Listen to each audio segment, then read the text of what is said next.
Alrighty, Chica, are you there, buddy? Good evening. Good evening, everybody. Just starting the stream now. Let me just kind of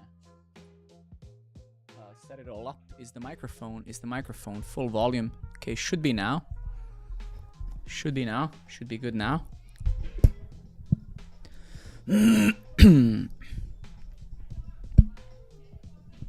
All right. That should be fine. Okay, awesome. What's up, Chica, my friend? How's life?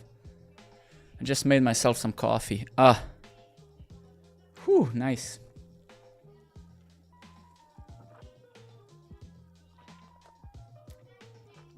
How you doing, buddy? You good? Nice, man, nice. Let me just open up stuff. Maherbali. Hey, buddy, good, welcome. Okay, good.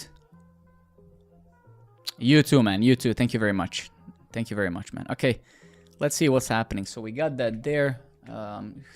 Soon we're starting. Give me a second. Did I sort everything out here? Yes. My pen and paper and stuff is here. My water bottle is here. Cool. That's all great.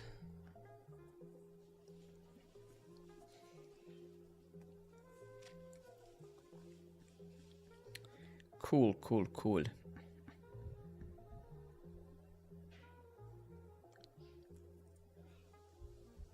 You don't have to ask, of course, just ask the question and then if I can, I'll answer. Absolutely, man. You don't need to ask if you can ask a question. Of course you can. I mean, that's why I'm streaming occasionally, right? So you guys can ask questions. So, of course, absolutely, man. Ask whatever you want as long as it's programming related or career related, yes. Everything else, no, not really.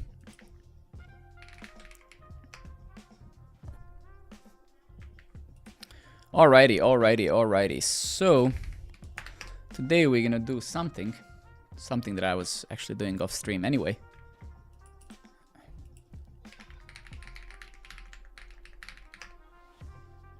And that is gonna be related to our Fastify today. So let me open my cursor. Right, yeah.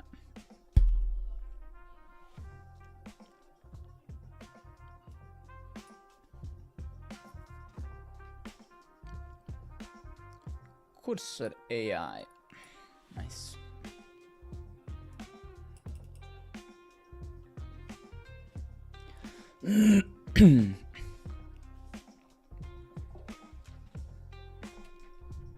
Oh.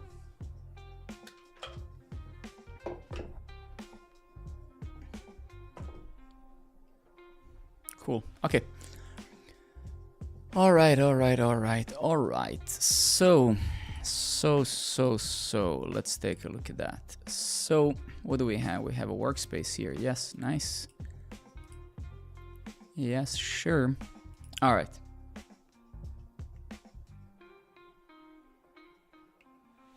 We have an app built with npx create react app. How we can upgrade now? We work with SCSS.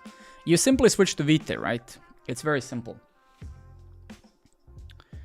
It is very simple, right? Actually, let me show you. So you would go to Vite, right? You would go to get started. You would search for TS over here. So if you scroll down, you would go, I guess you're writing TypeScript, or if not, then you would find the JavaScript one. But you would go to a reactjs, this template here. So you click on that. But basically, in a nutshell, right? You can so probably a very quick way for you guys to upgrade is to simply create a blank new scaffold, a new project using Vite, and then you just move your whole src. Essentially, you just or in your existing project, remove the Webpack configuration and then just init the Vite, right? And make sure you point to the correct entry point in your package.json, right? So very simple. So that migration should be very simple, right? Sure, you have some migration plan for sure, right? So, but Vite has very little to do with this, right? So you should definitely, first thing you should do right now is, and you should have done this very long ago. I don't know what you actually waited for, to be honest. There was really no reason to wait, because migration from create React app to Vite is marginal. You can do this in an hour, right? So you should have done this.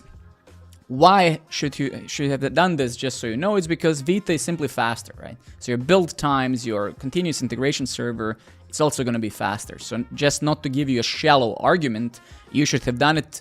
Of course, your question should have been why. Well, the why is it's more efficient, and your CI, you're going to spend less time waiting to deploy things, right? So first thing in your journey should be switch from create React app to Vite, and then slowly start the JavaScript to TypeScript migration.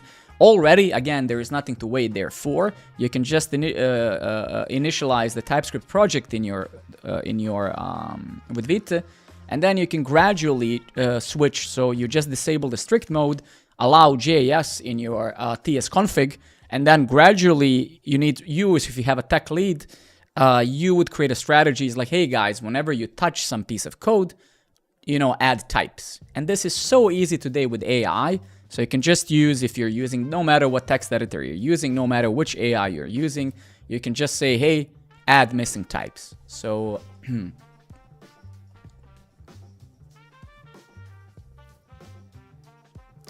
about the thingy we have talked about a few weeks ago on the stream, I don't want to message you about details of stuff I was not sure that I showcased about. I have just figured out what is possible and what... Man, absolutely. My pleasure. Just keep in mind, migrations are very tough. Let me just, before you, I don't know if you're gonna leave, but let me just give you a little bit of a tip there, right? So there's so this should be your trajectory. The main reason why I'm telling you this is because I've done this in my career several times. Various types of migrations. I went through various different languages, various databases, so trust me, and I did this recently in my team that I lead right now at work, so bear with me, right? So essentially, right, now you have CRI, create React app, and this is your compiler, your transpiler in a way, right? So you should definitely switch to this already. You should have done this long ago already. So that we agree on. So this, right? The hard part, or more harder part for you, is going to be switching to JS to TS, right? And this requires a team agreement. So when I say hard, I don't mean as in technically hard, but it requires being pedantic. It requires having a team that's disciplined. This is the hardest part. So when you get to this point, so it's like, hey, I want to move from JS to this crap, to TypeScript, whatever, right? But this example can be anything, switching from one database to another, whatever. The process is more or less always the same, right? You have to be very disciplined. So you sit with your team and you say, hey, team agreement, your tech lead can do this, but again, you can do, right? And then you say, okay, because you will never obviously migrate in one day. This is a process that can take up to a year, sometimes even more, depending on the size of the code base. You say, all right, let's try to, whenever we are touching, so first point you should agree on is say, for every new feature, we write it in TS. Easy. That is an easy one. So new component, new API, new utility function, you just start writing it in TypeScript because you will set up the TypeScript project. But for a legacy or for existing code, you have to find the time as well to not refactor. I'm not going to use that word. It would imply something else. But you have to find the time to migrate, right? And this is where the AI comes in. AI is really awesome for these types of things. And we're gonna actually do in my stream today, I'm improving some API for Programmer Network project now, so we're gonna do a little bit of that today, so I'll show you. So I'll show you my problem for this project and how I'm doing it as well.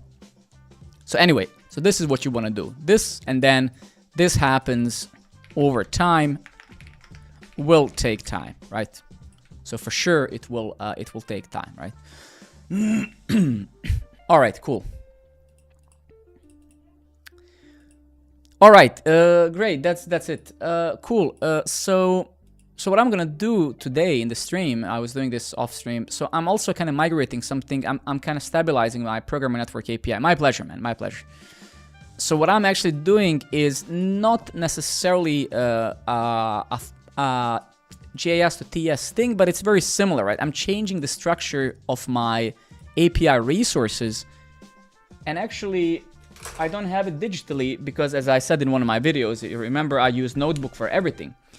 So I have the whole infrastructure of this, what I'm doing now with pen and paper, because that's what I prefer.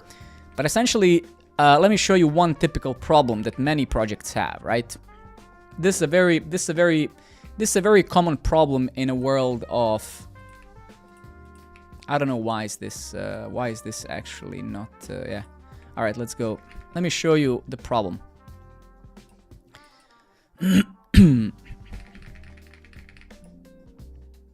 All right. So this is the problem that many projects have, right? Especially typed projects. So with either TypeScript or strictly typed languages, right? You have your types, your interfaces, types, generics, right? In your code. Then you have your ORM, right? Object relational model, right? So you have your database abstraction client, whatever, right? You have this, right? And then you have your validation. In our case, for my API, that's AJV, acronym which stands for another JSON validator, right? This is a very common problem, bear with me.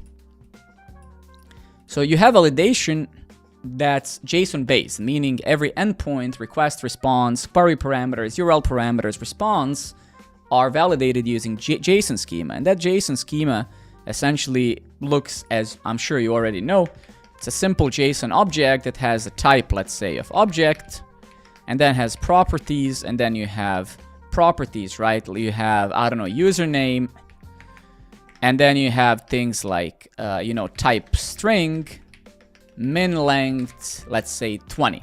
And then you will see soon these schemas get very big, right? And that is not very nice because now you have these schemas which are source of truth of validation, but you also have your types, right? But then you also have your ORM, right? So you're like, shit, man. Like, does this mean that I'm gonna have a schema like separate from my types, right? So somehow you need to find a way to say, can I somehow infer types from the schema? And we can in our case, right? So what we're gonna do, we're gonna try to infer the types from our schema and then use these types in our controllers and services in the API, right? So instead of needing to write an interface one-to-one for every schema, you can see how irritating that can become. You have these massive JSON object types of things, and then, so this is a very typical problem. So here, I'm gonna show you in a second, in our Fastify API, we're doing that. We're basically inferring the interfaces from the JSON schema, but we still have the ORM problem. So you could say that these two things, to a degree, are solved, but we still have the ORM problem because you have your basically table. You have abstraction over your tables, right? So each one of your tables as well has like, you have a user table, and user has a username, password, and 50 other things, right? And this I don't think we'll be able to. So I don't think that for the programmer network project, at least, I will not be able to centralize this fully. Meaning, in ideal world, you would have something here, central source of truth, right? And then all of these types would be reused here, but that's very difficult, right? So I'm going to show you a bit of that. So anyway, I don't know where I'm going exactly, but you'll see. So let me show you some of the things. So keep in mind, this is already in production for a long ago. If you don't know, Programmer Network is a platform that you can sign up already if you haven't. So that's right. But so let me showcase that a little bit to you, right? So this is a typical MVC or MV something type of structure, right? We have our model. Sujal, good evening, buddy. We have our router, right? We have our schemas, we have our service, and we have our utilities here. Whatever, let's just focus on this one, right? So this is our SQLized model, very simple. Name of the model, the schema that this model has, and then some defaults, like do we want to generate timestamps for this table. Then you have the classical type of router that's almost identical across every single language, right? I have some route that has some handler, some hooks, some request response lifecycle hooks. And then I finally have a handler that calls this controller function or a service in this context, right? And as you can see, for the Fastify project, I'm using this Fastify plugin async JSON schema to TS. And what this thing does, basically it infers my routers, my handlers are inferring the schema from the JSON schema. So if we go here, this is how we generate the JSON schema. You can see it looks like this. But then we can export these types in a way like this. So I'm saying I want to create a static type, in this case, like a type from my JSON schema, right? So, and that's basically what we're doing. So in simple words, we're trying to revise. Good evening, my friend. Good to see you. We're trying to minimize the amount of duplication we have, because it's very irritating when, you know, we have a bunch of validation, blah, blah, blah, blah, right? Reps, my friend. Hey, good evening, man. Good to see you. So anyway, that's what we're going to be kind of doing tonight. And I'm just refactoring. I'm not refactoring. I'm just improving some of the endpoints, moving them to a little bit different structure.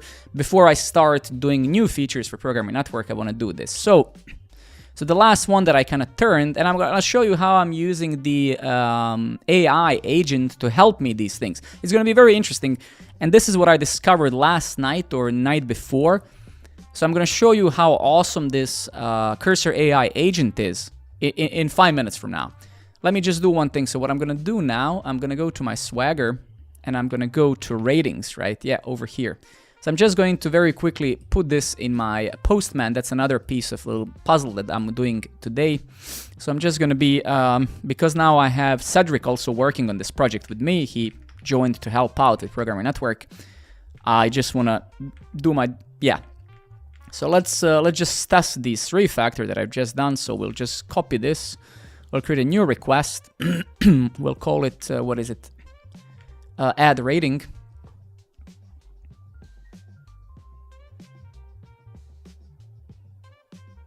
Curious, tech lead, to be very frank with you, I don't think so, man. I think from day one, you know that I've been using AI since literally alpha, at least ChatGPT. I think from day one, I was saying that it's a miracle. And I still say it is a miracle, right? So maybe I said something. I never say, I'm never absolute. But no, I mean, AI is absolutely fantastic, man. It's not a silver bullet, of course, but it's absolutely fantastic. Hey, curious, how would you feel if you were let go from a toxic job? I mean, if I was let go from any job, I would be sad, right? So let me not, for those people who know, who've been watching me for a long time, I'm a realist, right? So you're a human being, and nobody likes to be neglected in life. That's our most human, our greatest fear in life, philosophically, is to get rejected, right? So of course you should be. If you're not sad, you're probably a psychopath, right? So you should not be upset about it, but you're probably sad, right? And that's perfectly fine. So I would definitely be sad, toxic work or not. And then of course I would try to figure out why was I let go. I would try to learn something from that, right? And then toxic and stuff, I'm very careful about shitting on things because I'm not a shitter like that, at least. So I don't have the context to support your claim that your job was toxic. There's a lot of people I met in 20 years of my career who make these claims, right? That this is toxic and that. And very often, I'm not saying you are toxic by no means, and I'm not saying that you're lying. I'm just saying I cannot take that as a face value, right? Yeah, I don't know. But I would feel sad for sure, for a little while, yeah.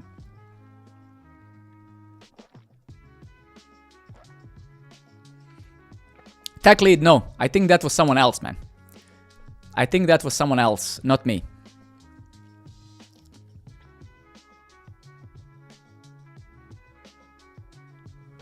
Yelling, screaming a lot was a mess. Yeah, that is a problem. That is not normal working environment, yeah.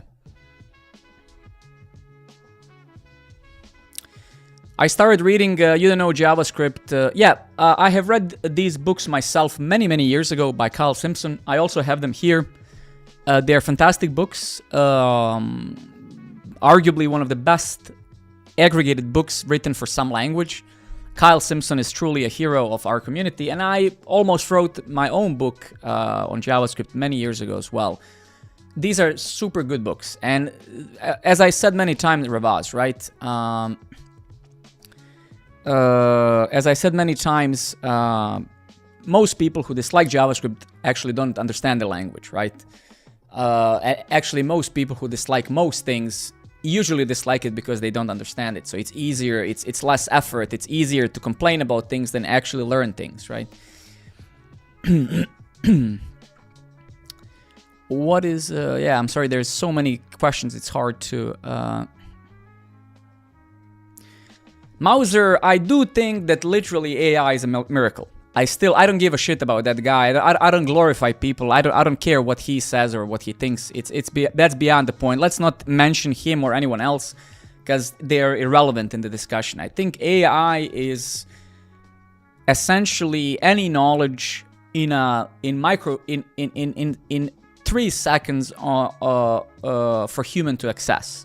That for me, relative to the rest of humanity before, a miracle, right? You can literally now say it's incredible, right? Am I making some assumptions based on it? No, but I do believe AI is fantastic. It's an insanely useful tool to achieve so many things, right? All right. All right, I need to test this now. So I'm just gonna... Then maybe I really need to do rateable type.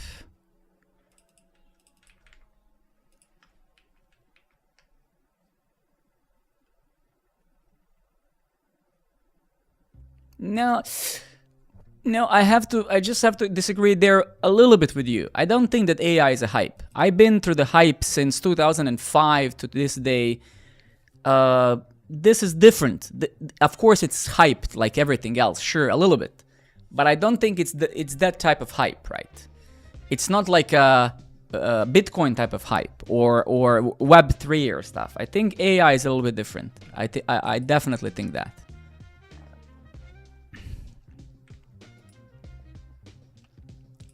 All right, let me just go through my code here.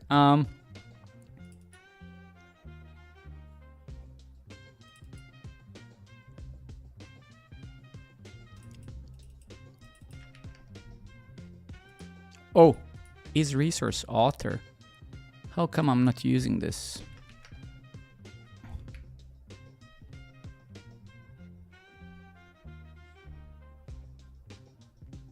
Okay, let me just answer a few more questions. Let me just answer a few more questions, then I'm gonna go into a coding mode a bit because I can't do it. Either way, one of the groups is gonna get very bored. So let me just answer a couple more questions and then okay. And then I need to start coding. Hey Alex, how are you doing today? Let me ask him, what do you think is a good productivity stack for front end? Not next, please. I always be stuck with the front end every time. I don't like. I mean, I don't. Okay. So this is a super good question. Let me just put it on a screen, right? Okay. This is a super good question. So, what do you think is a good productivity stack for front end? I always be stuck with the way I do the front end, or don't like the final result. I'm trying now using Astro.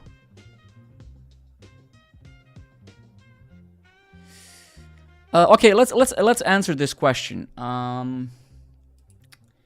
So, hey Alex, how are you doing today? Let me ask you something. What do you think is a good productivity stack for front end?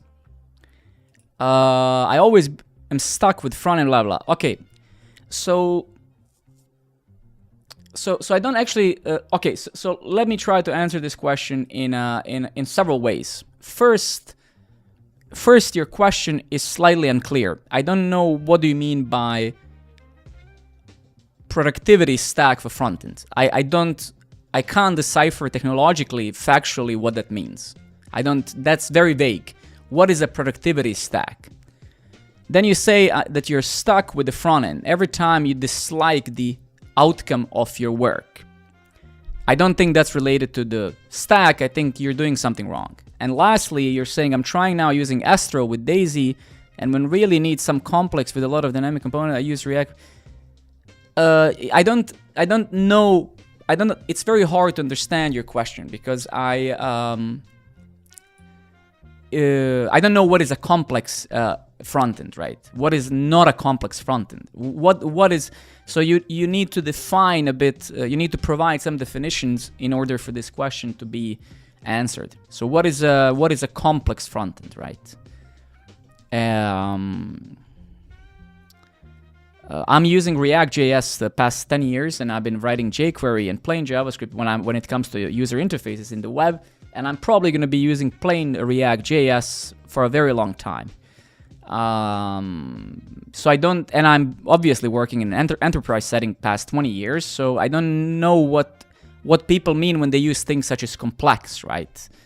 Hopefully every UI out there is pretty simple, right? Unless you're doing something that's making it complex, right? So you need to elaborate a little bit more on that. I don't know what it means. You need to kind of, yeah.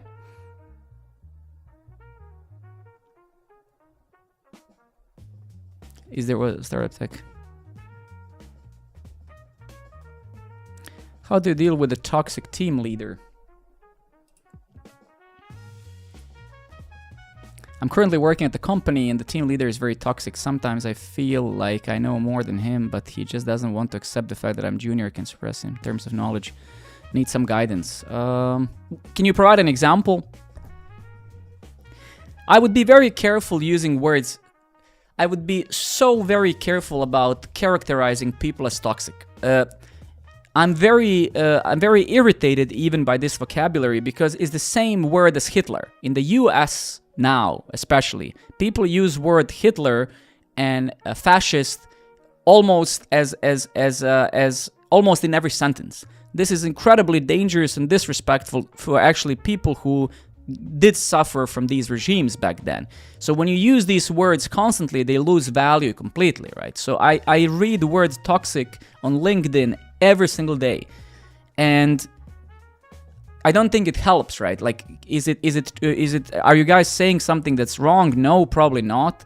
But you need to elaborate. It's like the way that you formulated the question, Josh, is impossible for anyone reasonably to give you any advice. You need to, first I need to know that what you're saying is true, right? So you need to provide a concrete example, right?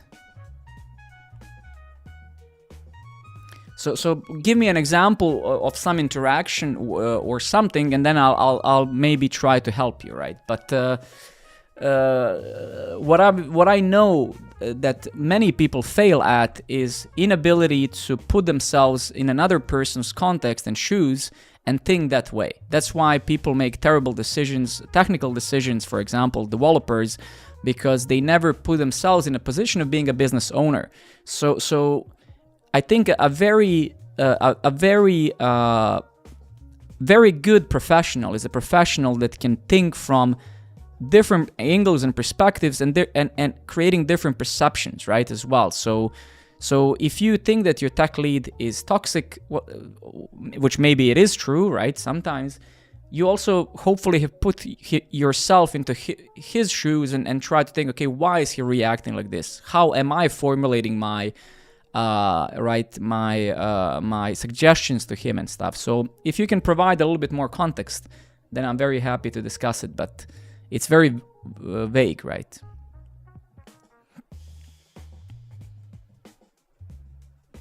Yeah, it's you know, because these things are right. Like I'm literally recording a video today how to choose a tech stack, because one of the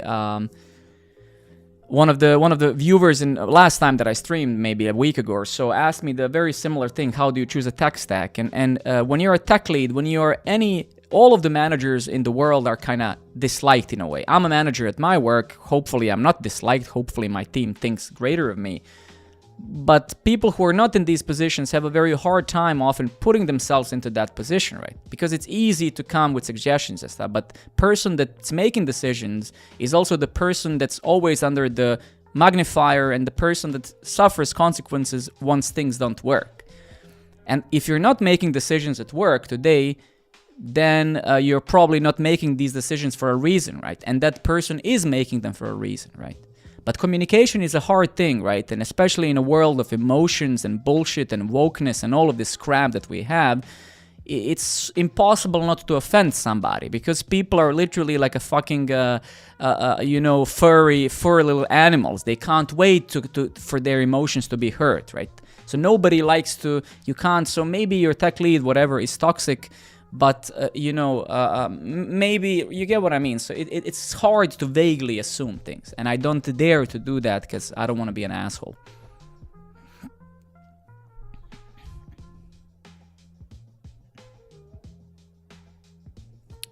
Max Dev. Hey Alex, how are you? I'm going through a very strange... Give me 1 second.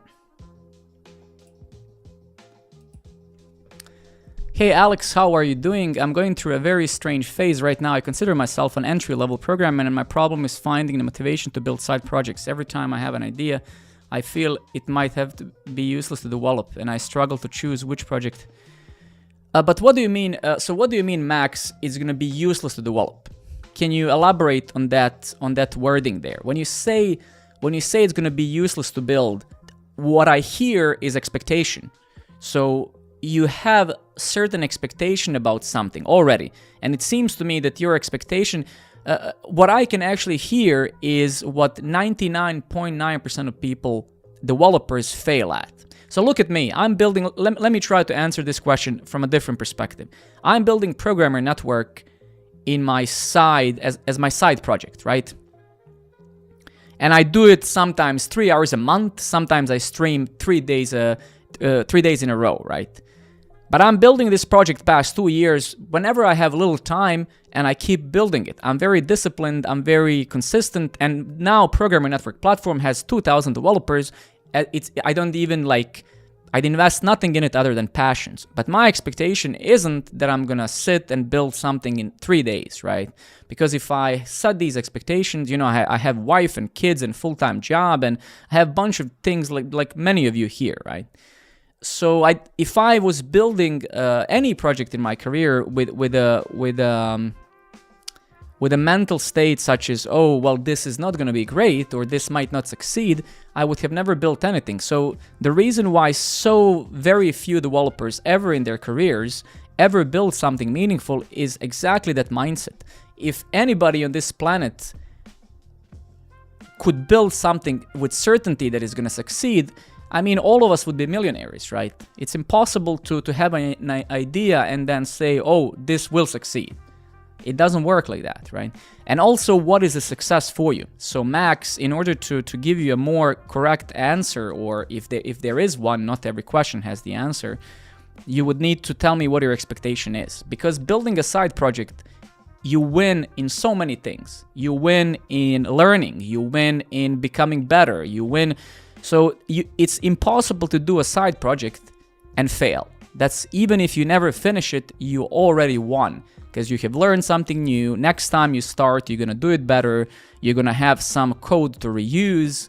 You're gonna do it quicker and stuff. So you need to sharpen your perception and understanding of what it is that you gain or that you want to gain. Of course, if you're doing a side project where you're investing your earnings, your money, whatever, then of course that's an entirely separate subject. That's building a company, a startup, whatever, but that's not what you're talking about, right?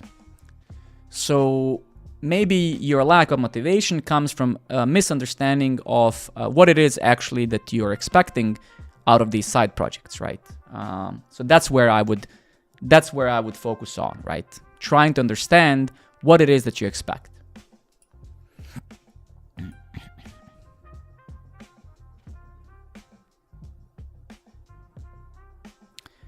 When I talk about productivity, I mean being able to develop and deliver a solid product quickly. My current projects involve platforms that have some page rendered via SSR, and others are pure static. I prefer to minimize JavaScript usage whenever possible, so my typical approach is Node.js, Vanilla.js. But why? Why do you do this? So why? I love these discussions so much. I love these questions, and I love this. Okay, So this is a very interesting one as well. Sorry for my vague question. My English is a bit limited. When I talk about productivity, I mean being able to develop and deliver a solid product quickly. My current projects involve platforms that have some page rendered via server-side rendering and others that are purely static. But for example, one thing that caught my attention is I prefer to minimize JavaScript usage whenever possible. Okay. Of course, I have to ask reasonable questions. Why? And why do you do this? As well. Let's see. If you can answer these two questions to me. So how writing vanilla JavaScript is simpler than writing React? How is this simpler than this? If you can elaborate to me.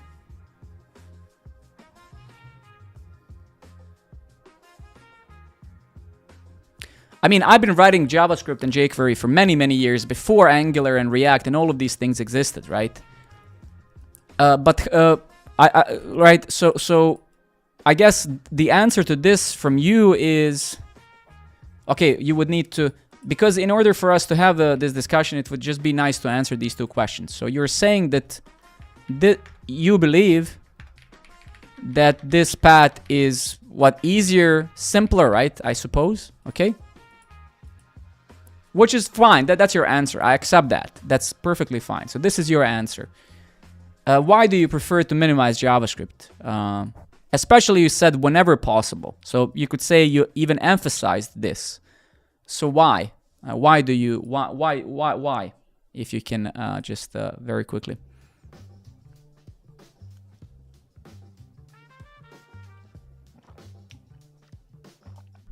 And if you don't have the correct answer now, or any answer, that's fine. Just say, I don't know.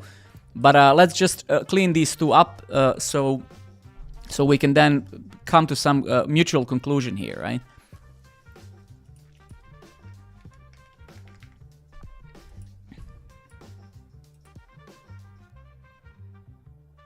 Because that way I don't need to care about handle logic things. Yeah, but I'm sorry, but that's not a valid argument. Like, what do you mean I don't want to handle logic things? You're a programmer, right? Your job is to write code, right? So if a product needs some functionality, you have to have it, of course, right? If that functionality, of course, is not needed, then of course you're not going to write it naturally, but you're not going to avoid it. You're going to say if you need some event-based programming, you're going to write it, right? So but let me show you why this is not true, right? Let me show you why. Okay, let's just say that here you just right. Let me just try to show you, and I'm a pragmatist, right? I've been writing JavaScript for more than 20 years, and throughout these 20 years, professionally, I've been writing a lot of other things. But let me show you why I disagree with you. I'm not gonna say that you're wrong. I'm just gonna say that I disagree with you, and I'm gonna try to elaborate why. So you say that this is simpler, and I've heard a lot of people, especially these influencers on YouTube and shit, they're brainwashing the community with this stuff. This usually is like, we don't need frameworks. This is one of the most idiotic things that I've heard on the internet for a very long time. It's very dangerous. Juniors are very prone to this, and let me show you why, right? Think about it this way, and in 1 minute, I'm sure you're gonna agree with me. Let me show you.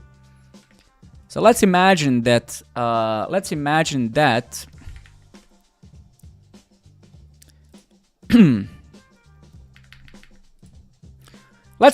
you have John, and he works at a company called Foo. And then you have Amy, and she's working at the company, whatever, bar, right? And we try to stick to this theory, right? We try to stick to this lame theory, such as write plain language. We don't need frameworks, right? So let's imagine that this was true, which I will prove to you that it's not now, right? So now John just like you said, John is now writing his own JavaScript. So he has his own rendering module engine that he wrote. He's using his own HTML5 history API, right? He's writing his own CSS in his own way, etc., etc., right? So John is doing everything that him and his team think is the right way, right? But you have the Amy as well. Amy thinks that the way that John writes her JavaScript or whatever, my own way is better. My own router is implemented this way. We write this, right, whatever. So you see where I'm going with this. Can you imagine that every single company out there had its own implementation of something, right? Imagine now how company Bar would hire any developer.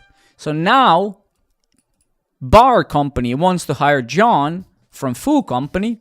It's like, John, you wanna come and work for us, John? It's like, yeah, man, but you guys are using HTML5 history Amy API, right? And I'm using HTML5 history, Roger API. So, I mean, I don't know how the fuck you implemented that, right? So not to bore you with too much crap, this is why you need abstractions and frameworks and standardization of some sort and kind, right? You need to standardize things so when poor guy from Bar company who are barely surviving on angel investor money, right? These guys don't have the money to onboard another John and Amy who do things fundamentally completely differently. John writes this like that, Amy, right? No company can afford that, right? So again, as always, we're talking about the business and business outcomes. We're not talking about John and Amy thinking this or that. Oh, I think that, I think. Nobody gives a shit, Amy, what you think. Or you, John, right? It's like we need to hire people. We need to onboard them. We need standards. So this is what the framework is, hopefully. Is it ideal? No, of course it's not ideal, right? But it's some standard at least. So is it perfect? Not. Is it great? Not. Does it solve everything? Such thing doesn't exist on this planet. But this crap, whatever it is, one out of 7 billion frameworks, right? It actually doesn't matter. People often shit on JavaScript and say, oh, there's a new library every 7 seconds.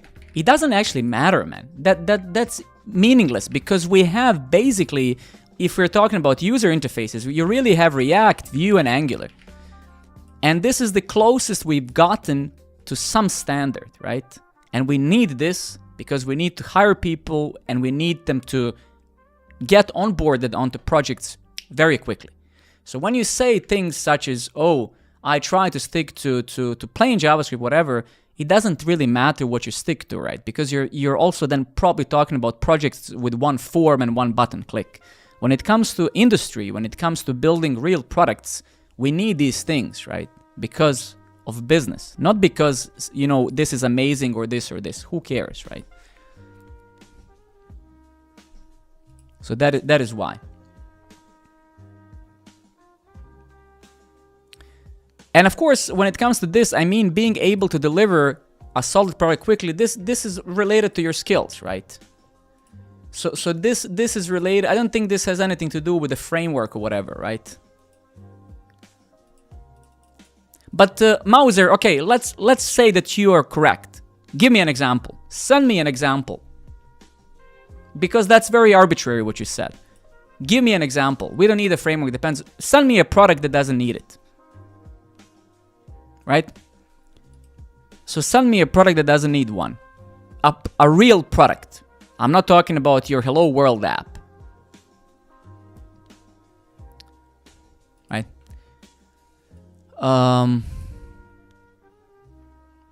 Site for my dentist. I mean, but that's, come on.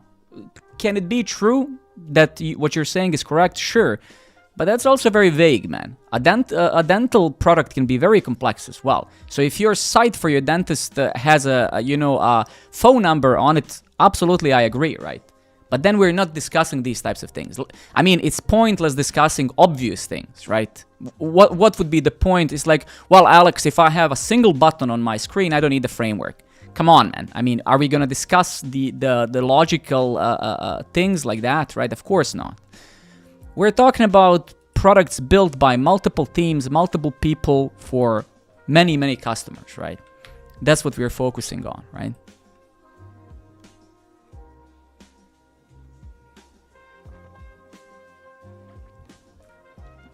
Okay, well, it's an interesting discussion. Please take it with a grain of salt as always. I'm always saying things out of my personal experience, not out of some theory or some book. That's what my experience has taught me. You don't have to agree or disagree immediately with any of my points. Give it a thought, think about it. Maybe tomorrow you're gonna say, wow, Alex was right. Or you're gonna say, man, that guy is an idiot. You never know. Astra Frameworks is only ships the JS you need and automatically strips the rest. I mean, Andrew, that's cool, but I don't think that anyone cares about that, right? I do not reps, you know. I stream, I mean, 2 times a month, right, or something like that. So I don't have any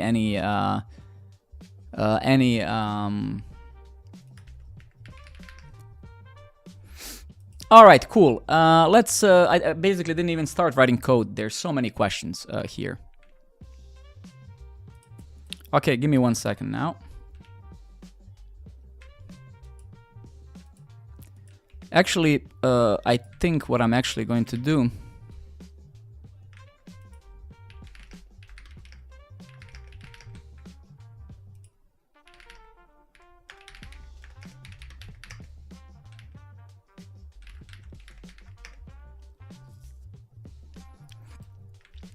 Yeah, okay, so I have an open PR that I'm probably going to merge to production now. Yeah, modern array, yeah. So I think I'm gonna merge this, and then I'm gonna show you how I started using the agent to help me kinda with some of the refactor that I'm doing. So I'm actually gonna do that. We're gonna check out to master, and we're gonna pull these changes. That's cool, and then we're gonna go and I'm just gonna restart my API container. Thoughts on 10 stack query? I'm not using it actively, reps, but I agree that it's very good. The biggest problem I have with these libraries oftentimes is that they have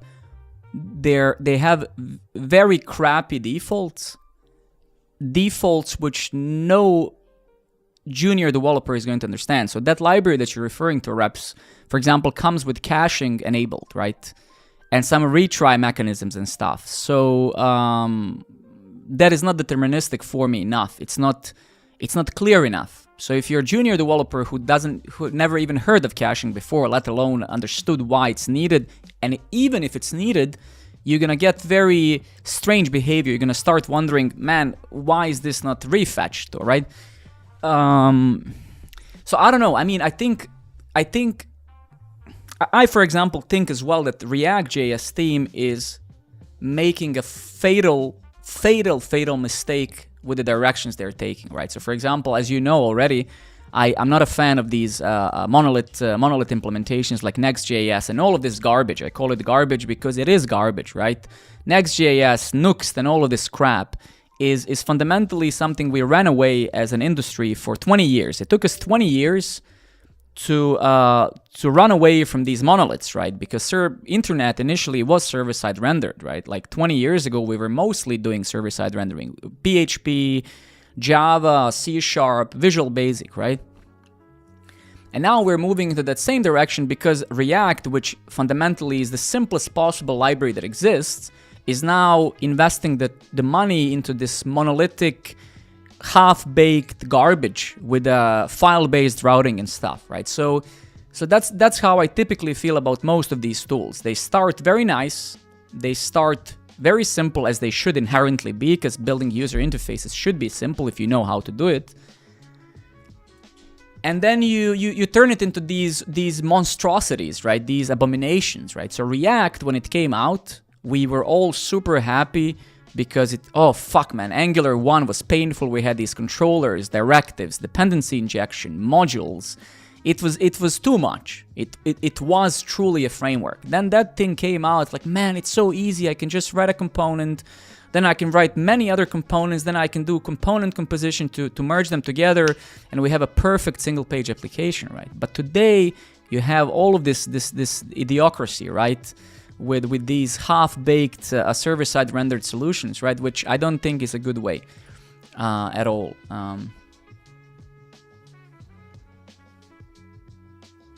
Do you think it's better to go deeper into React? You don't need to go deeper into React library. I mean, you don't need to learn.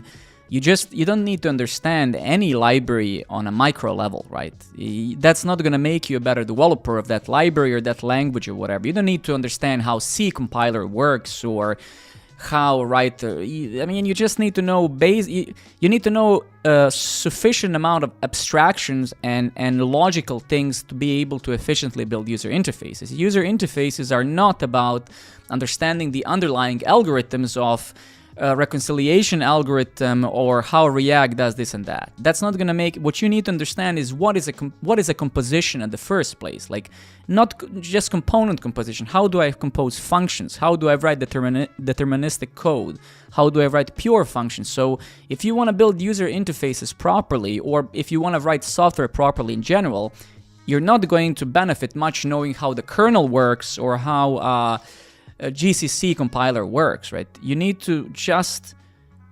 This comes over time. Like, for example, user interfaces. With user interfaces, you really need to know one thing, and this is agnostic of the library or the framework in the front end.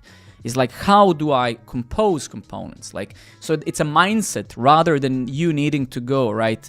The reason why many of these user interface projects fail is because people don't think ahead of time and they don't compose these pages and whatever in a proper way, right?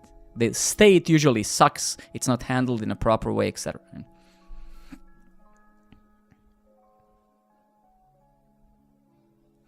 Can you expand more on what you mean by garbage? Yes, absolutely. I'm very happy to do that, Reps. So reactjs as a library, same with Vue.js same with jQuery, they're inherently simple solutions. They work, right? So they work on their own. Compile time is non-existent. So when you're working with plain React.js, you use Vite or whatever, you're essentially you have everything you need to build any front end, any application that you can think of. So just React.js, you install the React Router DOM, the router, and these two things, you almost don't need anything else. If you need if you need to make things look nice, you install Tailwind CSS or whatever. So you need three things: React itself, super simple; the router, so HTML5 history router to make things go back and forth and shit; and you need something to style things. So these are the three things you need. You don't even need to install any of the HTTP client abstractions. You can use fetch or whatever. So, and this is inherently very simple. With these three things, you can build absolutely anything, right? When you need to implement, yeah, the biggest problem with that question is exactly the fact that so many of you are so brainwashed by propaganda online. Someone out there has created this stigma how single-page apps are not visible on Google, or that they are absolutely suck. This is so wrong and so inaccurate that it's fundamentally tragic that we have allowed this lie to become the truth on the web, right? Because when people think about server-side rendering, they instantly think great SEO. Great SEO. That cannot be further from the truth, actually, because what if your server-side rendering simply sucks? What if your page is simply rendered for too long? So just one example, just ask yourself that question. So number one, but let's leave SSO aside. So of course, in ideal circumstances, if we are comparing two working solutions, you can say that server-side rendering static pages is still better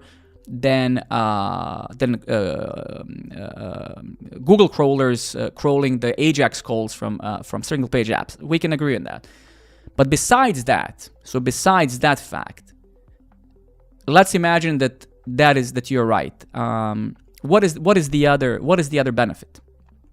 So let's imagine that SEO is a huge thing, and that's why you're doing server-side rendering. So what else are you gaining?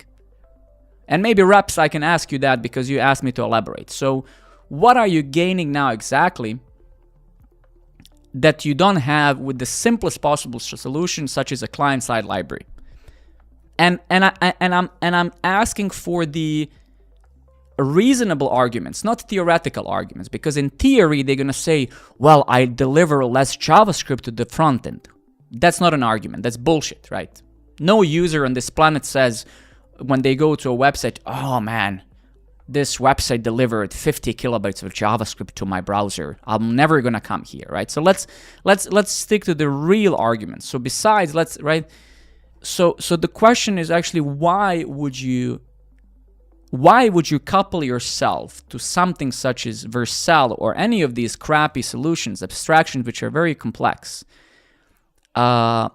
And I actually know why. I'll also tell you why I think it happened.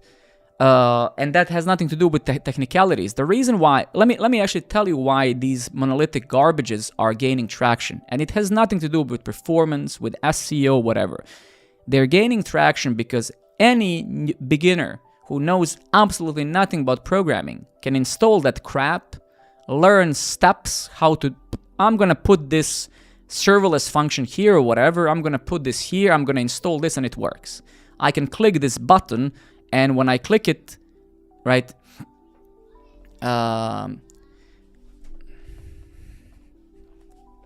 so either way, the reason why these tools have gained traction is mainly convenience. So you don't need to know anything about infrastructure, you don't need to know anything about backend, you don't need to know anything almost about security. You install that convenient crap and it works, right?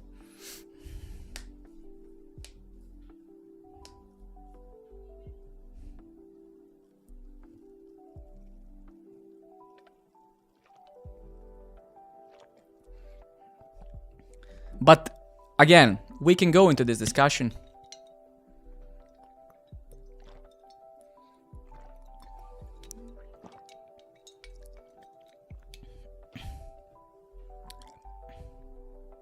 Look, when it comes to SEO, let me show you one thing.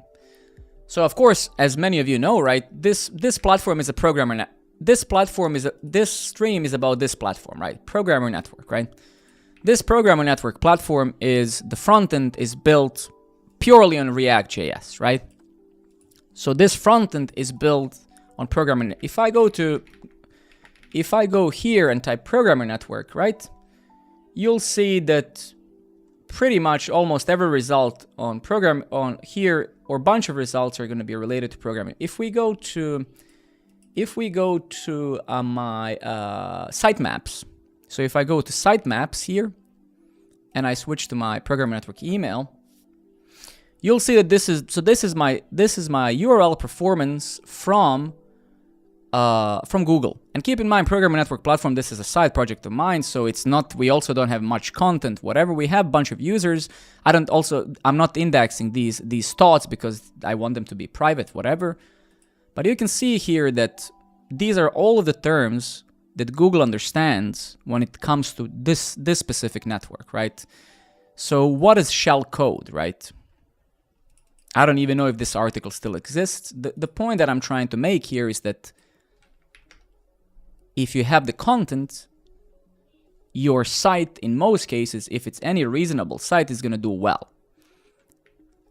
If you don't have the content, then it doesn't really matter. We can't talk about SEO because without content, without organic content, without organic search, and without the content that has some meaning, your site is still useless, right? So when people use this SEO argument, that argument is only correct if you're building a marketing website. So you're building a front page website for your company. in these circumstances, you can say, well, actually, it's useful that we use WordPress there or Next.js or any of the server-side rendering things, because indeed it could benefit us because we have a CS theme, we have a content management team, and we have a huge blog, and we're just spamming new content for the sake of organic traffic, right? That's called organic traffic. If you don't have that, then choosing a technology, SEO, what? I mean, if you don't have the content on the site, there's nothing that these crawlers are going to find you for.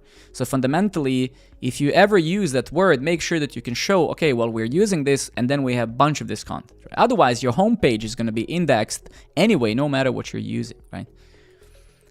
So, but anyway, it's fascinating how, and actually, if you go even here, that was, wait, what the fuck is that? Let me show you one thing, one interesting thing. Sunsetting Create React app, right? So they recently released 8 days ago, React team released this, right? And in my opinion, this is terrible. This is horrible, horrible what they're doing and direction that they're taking. But then if you scroll a little bit down, they say this, right? They say server-side rendering is not just for SEO, right? A common misunderstanding is that server-side rendering is only for SEO. Okay, sure. I was like, all right, tell me something, right? While server-side rendering can improve SEO, this is a massive emphasis. Can improve SEO. It can also make it worse. This is also an important point to understand, because once you start server-side rendering things, you offload all of that work to your server. So now you have to scale the server. So now if you have traffic on your server, you need to spawn more node processes because it's single-threaded. You need to do better caching, better content delivery network, CDN, etc. There's many things to discuss here, right? But while server-side can improve, it also improves performance by reducing the amount of JavaScript. Who the fuck cares, bro? These are the types of arguments that when a developer makes an argument like this, you basically lose the argument. So it's not about it's also by reducing the amount of JavaScript the user needs to download and parse before they can. What the fuck are you talking about, bro? Right? Like I couldn't believe when I read this that they're serious. Man, at my work, I'm supporting oftentimes as a tech lead billion-dollar companies. I have calls with them. I help them with certain things.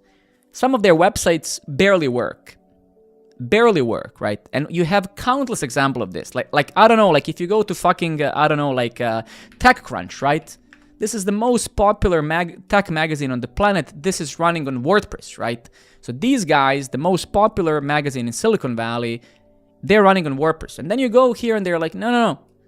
We are reducing the amount of JavaScript we're going to learn. It's like, dude, are you telling me that these are the reasons why you're investing heavily into this server-side bullshit? You are like building features. No, it's not. I'm not a good programmer. I only use one keyboard. So I'm just like, I'm half good to those who use 3 keyboards at once, right?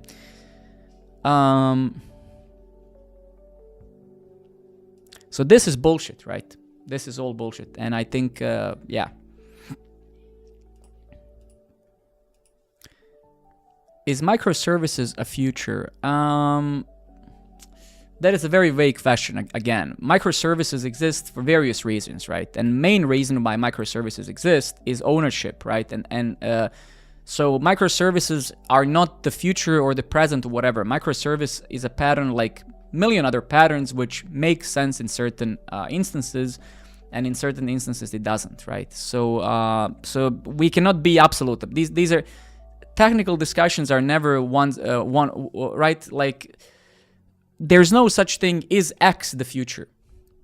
It's very hard to find such a thing. Microservice is a way to organize your code. And the main benefit of microservices has nothing to do with performance or high availability or anything like that. Microservice for most teams really means ownership. So you have 3 different teams. They would like to implement their piece of solution in a specific language. They want to own the code base, so whatever.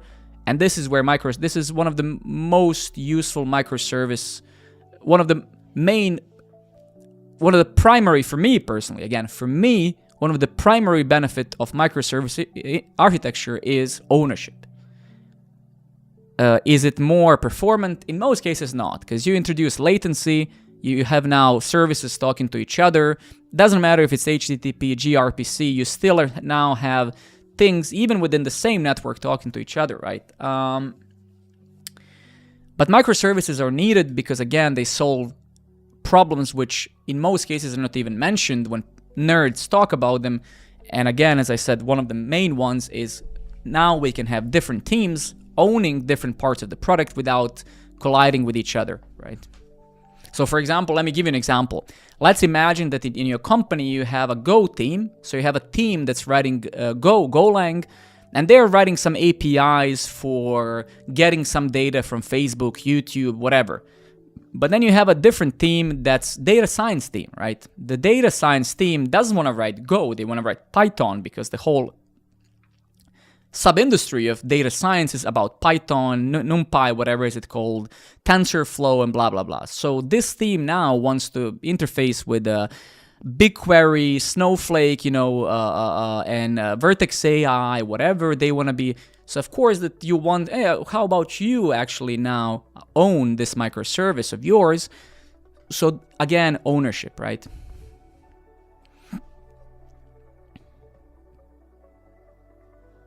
But playing devil's advocate here, reducing the amount of JavaScript could help if building a game with React. But then again, why would people use React to build a game?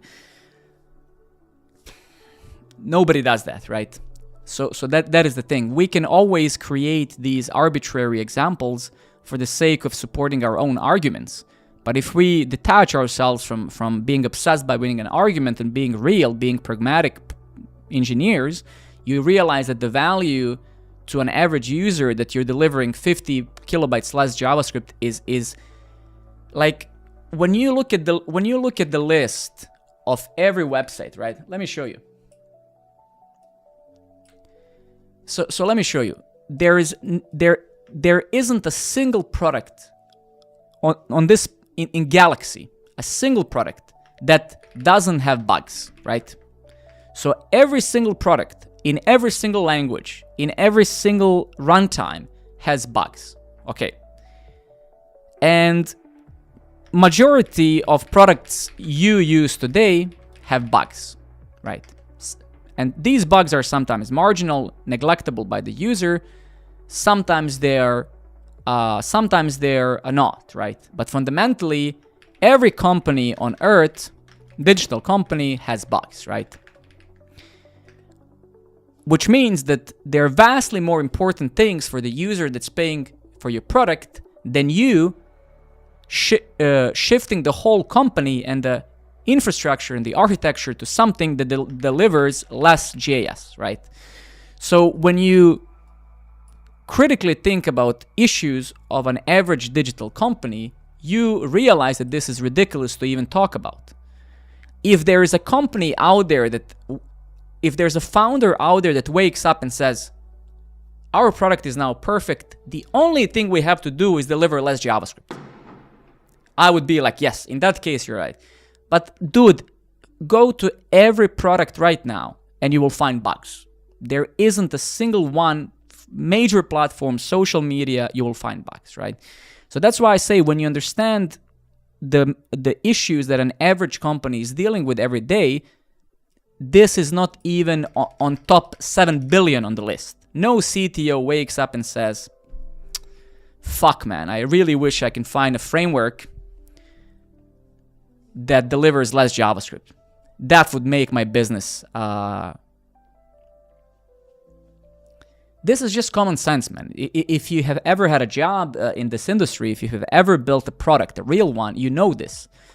This is not my opinion. This is absolutely fact. This is a fact, right? When I go to work, I fix serious things that our customers report. No customer comes to you and says, I have opened my developer tools and I've seen that you delivered 63 kilobytes more JavaScript today. That is absolutely unacceptable, right? I mean, who says that, right? Nobody. So I mean, it's just fucking stupid, right? Like I don't even know how we got here to talk about these things, right? It's just dumb, right?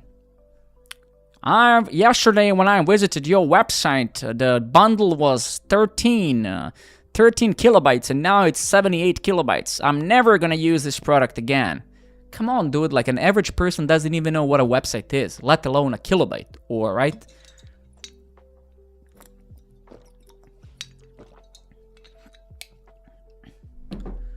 That's how it is, man. That's how it is. So that's why I say, how do I lose weight? How do I lose weight? I've been laying down on my couch every fucking day eating chips, and I can't figure out how to lose this old fat belly of mine. Incredible. I've been eating these chips every day on my couch watching Netflix, and the weight just keeps going up. Why, guys? What is happening? Some fucking moron told me to take a run, take a walk. What did he mean by that? Wait, actually, let's do it. How do I lose weight without putting any effort while maintaining low activity, no life, and watching the entire series on Netflix in one go? Thank you. If you're looking to lose weight with zero effort while being inactive and watching Netflix, your only real option is to reduce calories intake significantly. Here's how you can maximize effort while still making progress. Control calories. No, fuck that, bro. No, I wanna eat a lot.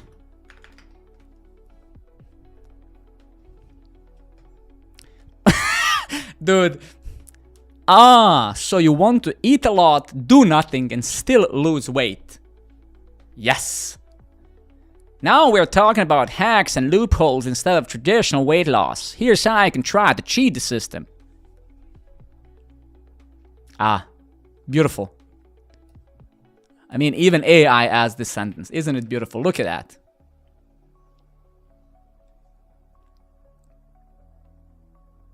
Zero effort. Okay, what am I even doing, you guys? Okay. Oof. How do I lose weight? Oh, fuck.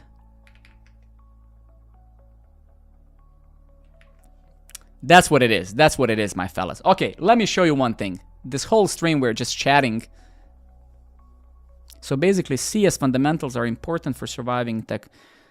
CS fundamentals. Yeah, I don't know what you mean by CS fundamentals, right? I think that some design patterns are very... I think algorithms and data structures, for the most part, are very useless. In 18 years of active service in this community of full-time work, for me, I've never had to implement yet a single algorithm myself or even use it. But system design, of course, I also worked as a Cisco engineer, but a system design, for example, you're going to have to implement a notification system, you're going to have to implement some sort of chat, whatever. So some of these things can actually be practical, right? And they can be useful. But are you going to implement a bubble sort or shell sort or linear search or whatever yourself because it's cool or some graph algorithm? No, especially in the time of AI. Actually, I would consider that absolute idiocracy. Yeah, I started my career in 2007 as a Cisco engineer, yeah. Okay, let me show you one thing. So, that I kind of started doing last night with the cursor agent. Is it great? No. Is it irritating and I want to swear at it sometimes? Yes. But it's actually pretty awesome. So let me just give you what I'm doing. So I'm refactoring a little bit our Programmer Network API because I want to switch to a latest version of SQLite.js. And I'm basically dropping my controllers for just simple services. So you could say I'm kind of dropping one level of abstraction. And I've done that with 3 resources so far, with tags, RSS, and ratings. So I'm going to show you what I'm going to do now with the, and we do this together now in a stream, so we see the outcome of these agents. So let me show you what I'm going to do now. So I'm going to open the composer here in Cursor AI. I'm going to switch it to agent, so this thing, and I'm going to say, take a look at, and then folder, tags, ratings, and RSS feed, and following the same patterns in there.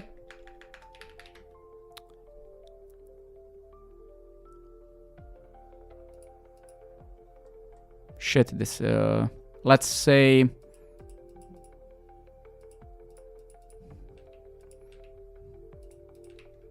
refactor my notifications resource, right? And I'm gonna talk about this now a little bit.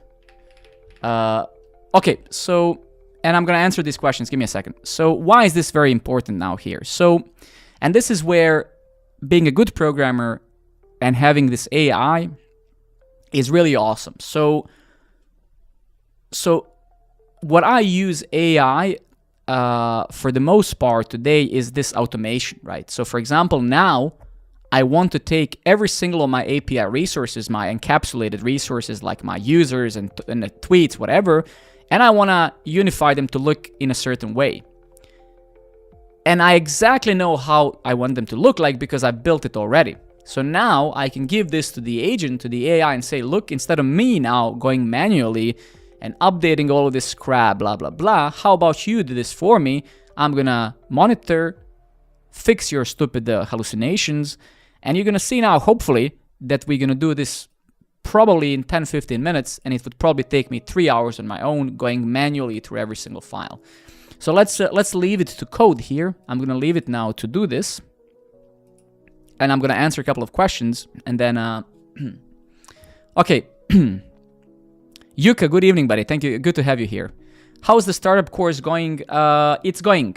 It's not going maybe as much as I would want it, but it's happening for sure. Craft. What's your opinion about software tester QA? What's my opinion on that? Yeah, I mean, I don't know what you're asking for. AR, good evening, buddy. Can you be a little bit more specific when you say what's my opinion? I think if you mean as a career, should you go and be a QA tester? I think your probably chances you would probably have better chances finding work as a developer than a QA tester, yeah. But you would need to, yeah, this is like exactly, this is like regex on steroids, exactly. So I'm just gonna leave it now to, so I gave it a few examples from my existing resources, and I'm saying, hey, how about you go and make these things look the way that I want them to look? So I'm just gonna leave it to kind of, so you can see what it's doing. Right now it's failing and correcting itself, just as a human being, right, almost.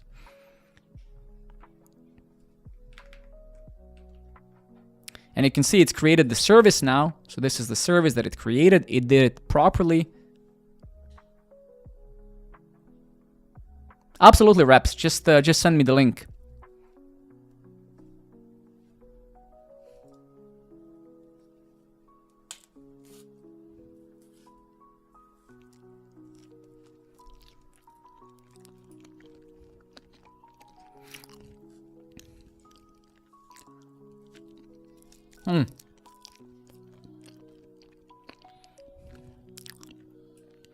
Could you check my side project build church website, and I'm looking for feedback and suggestions. I see.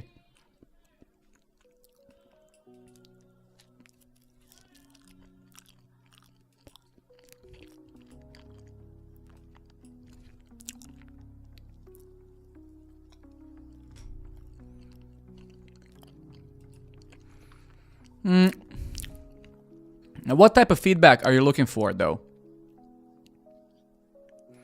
What type of feedback are you looking for? Because, I mean, I can find a bunch of things here that you can fix, right?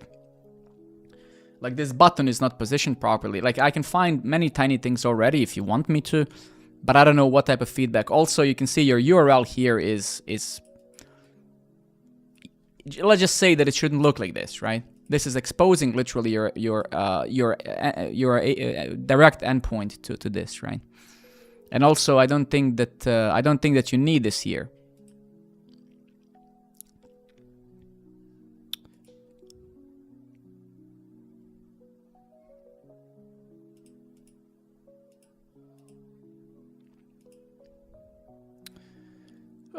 Yeah, I mean, to be very frank with you, reps,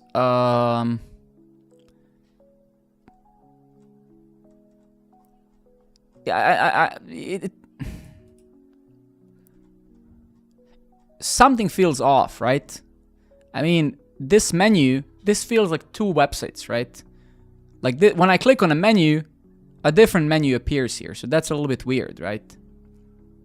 No, I mean, it's, again, the purpose of this website isn't to be another social platform, right? So for the audience that's gonna come and visit this website, this is already fine. I don't think that, you have to understand that being a professional also degrades you. So my opinion actually should mean very little to you and a lot to you, depending how you look at it. Like when a regular user comes to this website, they're not gonna be like, oh, this sign-in button is missing some top right margin, right?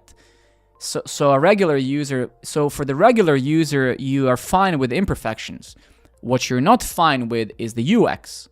So you can see, for example, that so the user experience for an average user is way more important than imperfections like this should be 1 pixel left, 1 pixel right. So anyway, this sign-in link should probably be part of this menu here anyway, right? Not all the way in a different planet at the top right. And even actually if we just do this,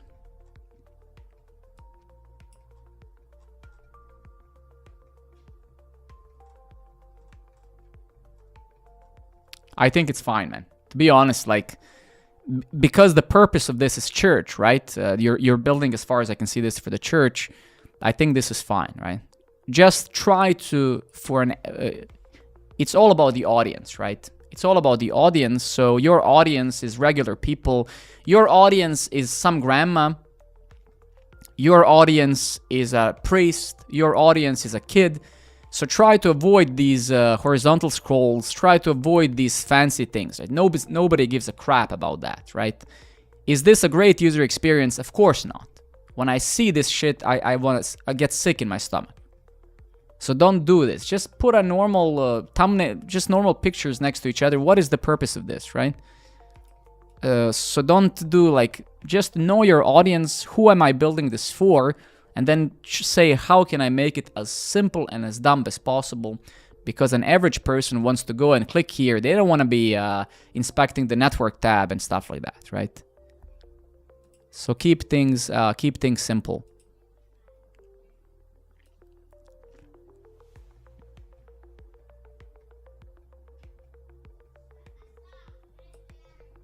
All right, I think that's sufficient. Let's see where did this guy go? Is it still building? Yeah, okay, let's see. Let's see what is it doing. Notification service, let's see. Why are many programmers afraid of AI agents like Compose to help them code, saying things like, hey, don't do the... I can actually answer this question very easily. Like it's a good question and also very logical. Let me answer this for you. So the question is, why are so many programmers? So let's answer this question. So the question is, why are so many programmers afraid of AI agents like Compose, Cascade to help them code, saying things like they don't do the job well when it's fact? Okay, there are several reasons. Let me just break this down for you. Number one, change is one of the things that an average human is afraid of the most. So change scares people. It injects fear into them. Number two, you have a bunch of people who have invested significant amount of time into learning the code, the syntax, the standard template libraries of their languages. They've spent a lot of time learning some of these things. And now you have a technology that diminishes the value of a lot of these things. So you have a hard time accepting the fact that these things are in fact amazing. So whoever is saying that AI is not amazing is either an idiot or they're just deceiving themselves. They're lying to themselves. They're trying to make themselves feel better by also joining the herds of people who are also saying the same, so they can all collectively feel better about it. AI is definitely fascinating. We just saw that while I'm talking to you, this thing is refactoring my stuff the way that I told it. If that's not fascinating, then I don't know what is, right? I mean, it's literally, I have literally something writing code for me now while I'm talking to you. And even if it does it 80% well, I would be happy, because I gave it the code that I wrote, and I told it, make this same resource look in the way that I wrote it. So that's still very useful. It's gonna save me a lot of hours manually refactoring stuff. So the reason is, yeah, people were invested a lot into the industry, and now there's a tool that simply neglects that. It decreases the value of that, right? So so don't be that person, right? Instead of being that person that's just refusing to accept reality, just go with the flow. But what is your value then? It's like truck driver can do what they do, but that's a very different subject. My value is that this product consists of 20 Docker services. So AI can't even remotely take the handle of all of that. AI can't do many things, but the biggest problem that I have with people today, especially here on Twitch and YouTube, is this notion how everything is binary. Everything has to be true or false, 1 and 0, left and right. One doesn't neglect the other. Like, you're asking, what is your value here? My value here is that I'm guiding this AI to do things the way that I want, because I know how I want them and I have designed the system. That doesn't mean that one neglects the other. So that doesn't mean that either AI is useless because I'm guiding it, or that I'm useless because AI is writing the code. It's a complementary tool as every other tool, like Stack Overflow was, like Google was, etc., etc., etc., right? So this notion of, like, I don't think that in the whole galaxy there's the society, a species like human species that's so ungrateful, that gets so ungrateful so quickly by contributing 0 to nearly anything in life. This AI thing, a miracle, came out a couple of years ago. I remember 2 months after, you had assholes like, yes, but I asked it a question and it gave me the wrong answer. It's like, dude, how quickly did you go from not having it and having it and bitching about it because it didn't give you exactly the answer that you wanted? Like, human race is fascinating, really. Like, going from like, yes, but I told it to write this code and it didn't write it perfectly. It's like, really, man? Are you fucking kidding me, bro? Seriously? It's like, so let's now ditch it because it doesn't do every single thing the way that you wanted? I mean, these things are absolutely ridiculous, man.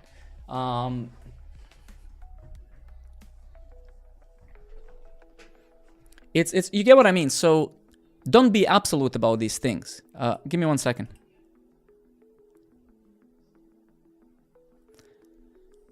AI is amazing. Being a good software engineer, very important, also amazing. So they don't have to exclude each other. I think I think that better expert you are in your domain, more you're going to be able to utilize AI, right?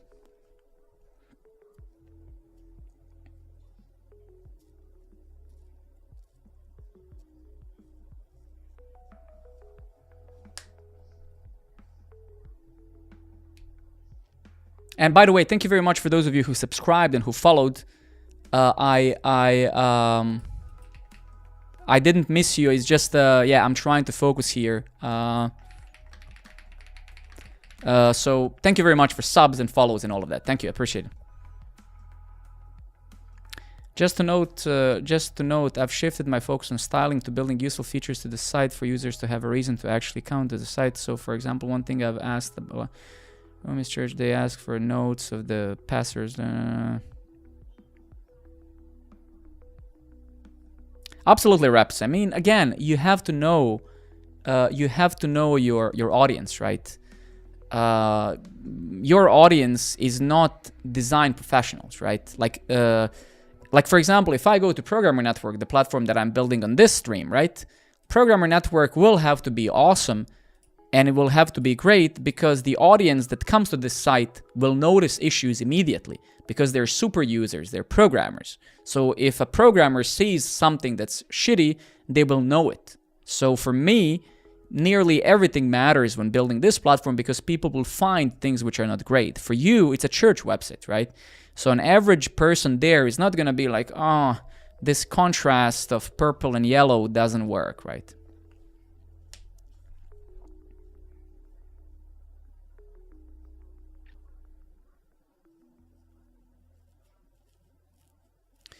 I will just, not to repeat myself and bore you guys, I will say this. And please, many of you know me by now, when I stream 2-3 times a month, is this. Maybe, just maybe, try to use your own brain, your own reasoning, your own critical thinking, and try not to listen much to influencers and stuff. AI is the present and is the future, and that's factual. There's no question about that. Now, you have two paths you can take. You can be in denial, like these people with the calculators in 70-80 years ago who refused to use calculators, or you can be a person that simply understands that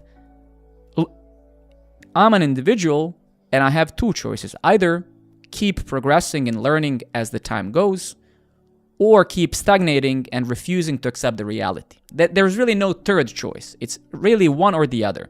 Because you, I, and most of us here are nobodies, nobody asks us shit, the best things we can do is work on ourselves and be on top of these things. So if now we have to use AI, use the AI, focus on the outcomes, focus on these types of things, and that's really it, right?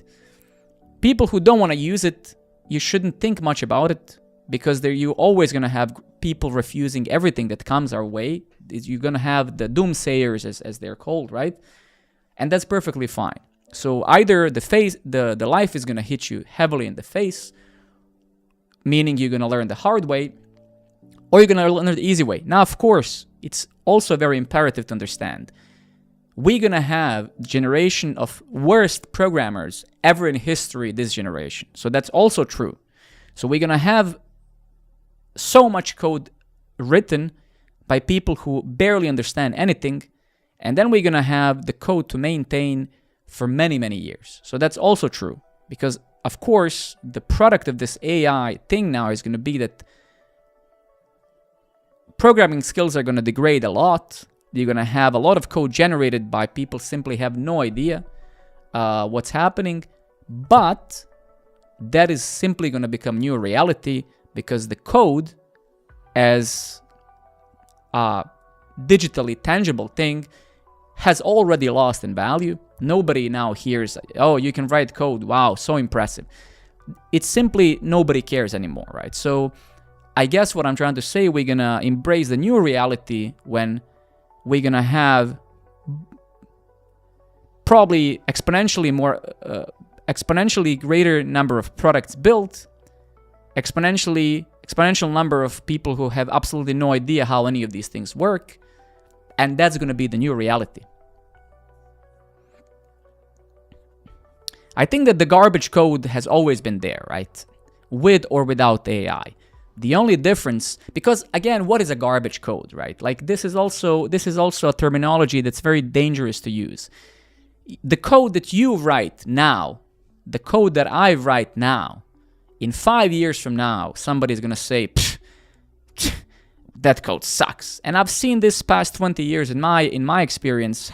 This is a normal life cycle because we write something that at that point seems amazing. Then 5 years later, we have new patterns and new tools and better ways because we create new set of abstractions. So, I mean, it's just a vicious circle, right?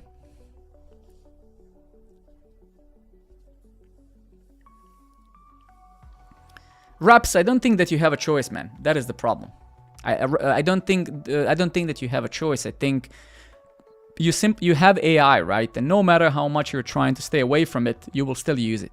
And the thing is that, again, we are creating the new reality. Like, I'm trying to convey the idea like this. I don't think that we are going to create a world that's worse than today. I'm saying we are creating the world that's going to be different. That's what I'm saying. So you have to forget simply about how we were doing things, and you have to accept that there's going to be a new way to that we're going to do things. So the AI code generation and stuff, that's going to become a new reality. So we're not going to look at that as something like wrong. I'm saying that's simply going to become as such, and then in that new reality, we're going to be dealing with code in a very different way, right? So you're going to have a bug, and you're going to smack in, 15 agents on it to fail in circle until things work.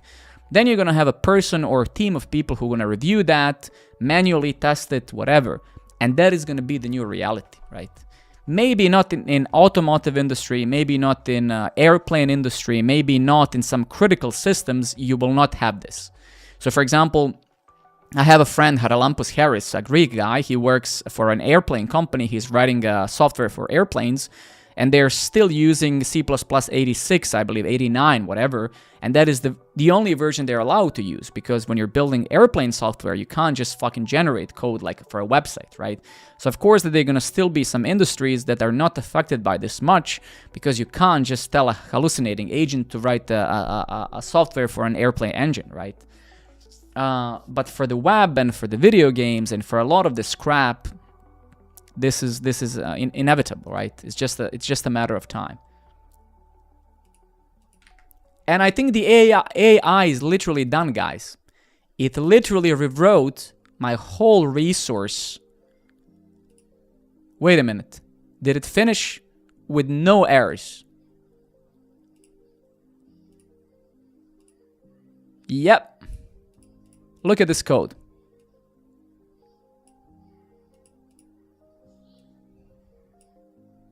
Yeah, I mean, yeah, what can I say, right? Unless you're blind, I mean, if this is not fascinating, then I don't know what is.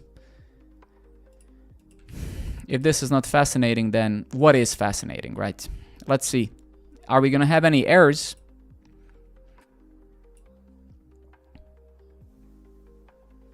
So what are you saying? If you want to be successful in the field business, you don't have to think ahead, man. You just have to no, not really. You don't have to do, you don't have to be anything. You just have to move with reality, move with time, be part of the movement, right? Not go against it. That's what you have to do. For example, I'm a parent, right? Let me give you one good way to explain this. I'm a parent, right? I have kids, I have a wife, right? And you can be one out of two types of parents. You can be a parent that tries to understand their child, try to understand the reality of your child, what it is that they do, how do they hang out today, what is the platforms that they use, what is the way that they communicate. Or you can be the parent that says, oh, these generations today, in my time, blah, blah, blah. If you choose the latter, your kid is going to come to you as a parent last in galaxy to tell you something, because you have indirectly accepted not to understand your own kid, because you have your own set of values now that you simply don't want to change, because you think in your time, this is how it was like. So that same analogy can be applied to this programming stuff now as well, right? You can be the person that simply understands, hey, look, this is where the industry is moving, and I'm going to move with the industry. So whatever I have to do, I'm going to do to align myself to stay on the top, and you shouldn't be worried, really. Like, you just move with the industry. So you keep learning. Or you can be the other person that's, in my time, we were writing code on a piece of paper. I remember going to the beach, writing the code in the sand, using a rock, right? So it's up to you to choose, and it's fair, right? I mean, if you don't want to choose right, if you want to choose one over the other, that's great.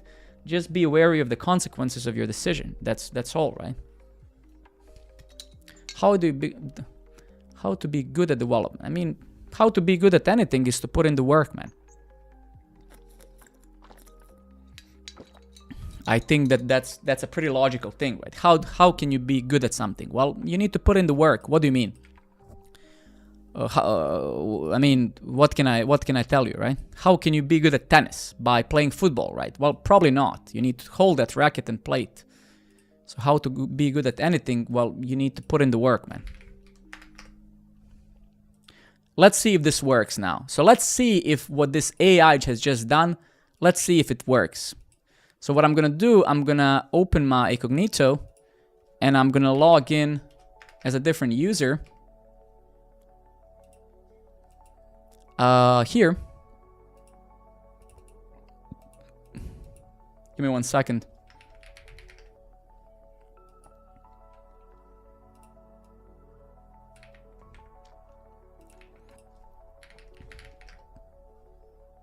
So what I'm gonna do locally here, I'm gonna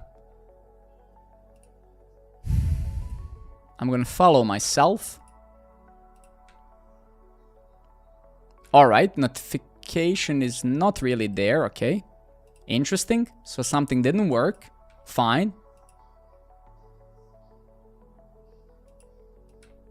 All right, so we do have a problem. Let's see. So for some reason, we didn't actually get the notification. Let me see if I have to restart my container. I don't think so, no. Let's take a look at the database. Notifications. Push subscription, notification tracker. Is it notification tracker? Yeah. So it is this. Okay, so why am I not seeing them? What happens if I...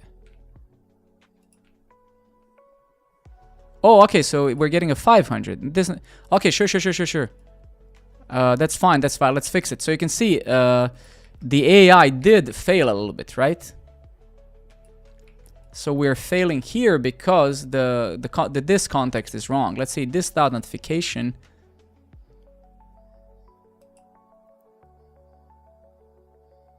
So yeah, okay, and of course we're missing some types, and fine, that's fine. This dot notification, models notification, yeah.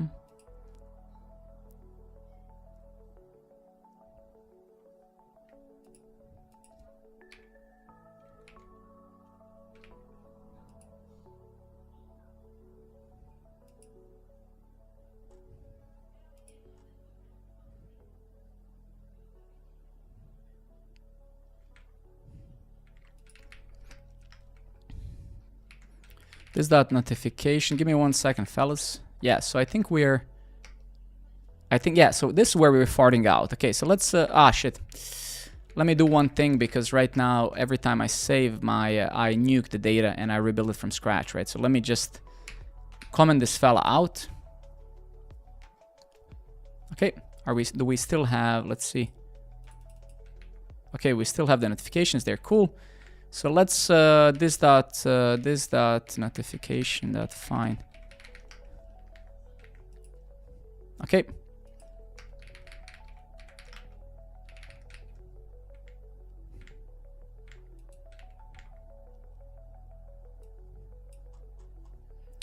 This is our Docker. Yeah, this notification fine is not a function. Okay. So it does refer to notification service. Oh, I see.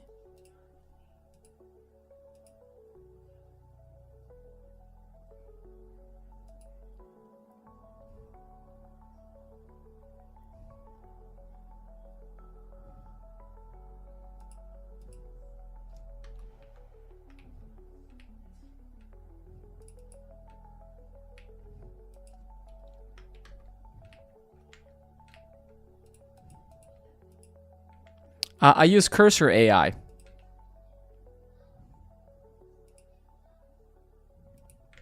Oh, I see what the problem is. Sorry, my bad. It's not the context of this, right? It's the notification itself. Okay, so let's see, notification service, where I'm calling this. I guess we're gonna create this. Yeah, okay, And then we give it a fastify models here. I see. Oh, I see. Okay. Get notifications.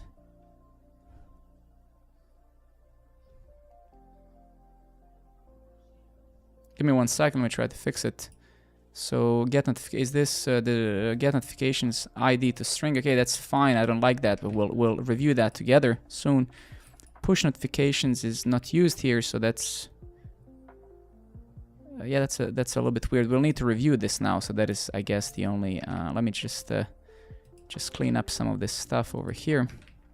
Okay, let's go over here. So let's see. So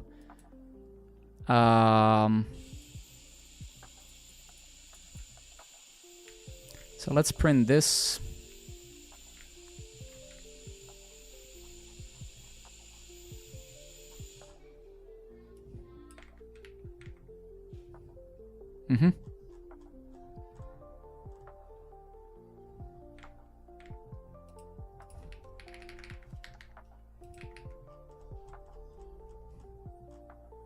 Okay, here it is.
Actually, it's really weird.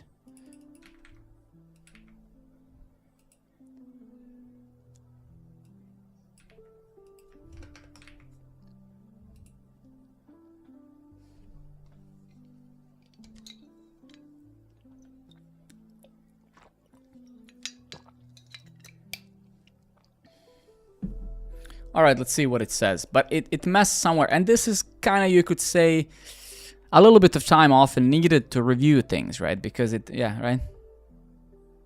Oh, yes.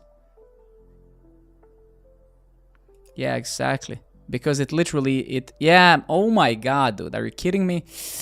Oof. It literally, so you can see literally one hilarious thing here. It literally missed the database. So it literally used a wrong client. It thought I'm writing Mongo. What do you think of Node.js backends? I think Node.js is amazing. Fastify is probably one of the best things that happened to the JavaScript community. Initiator is required. Fuck.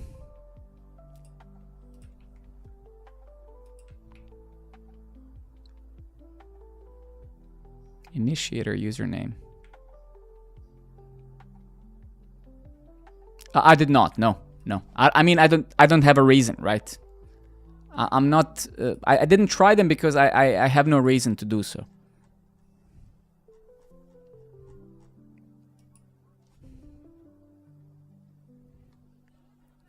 The most effective thing you can do for yourself is learn something well.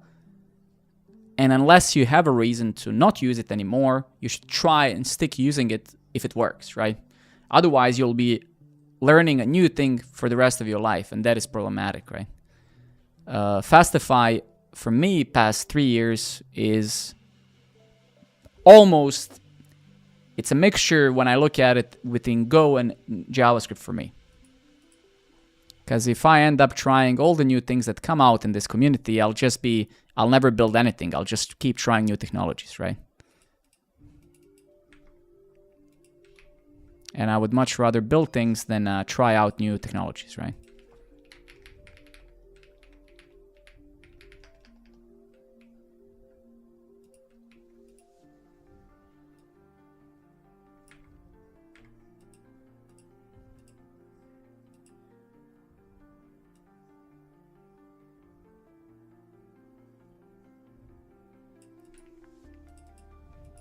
So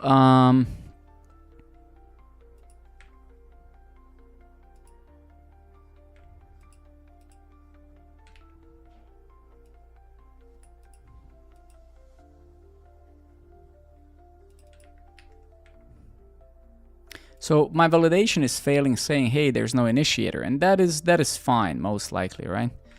The problem is though,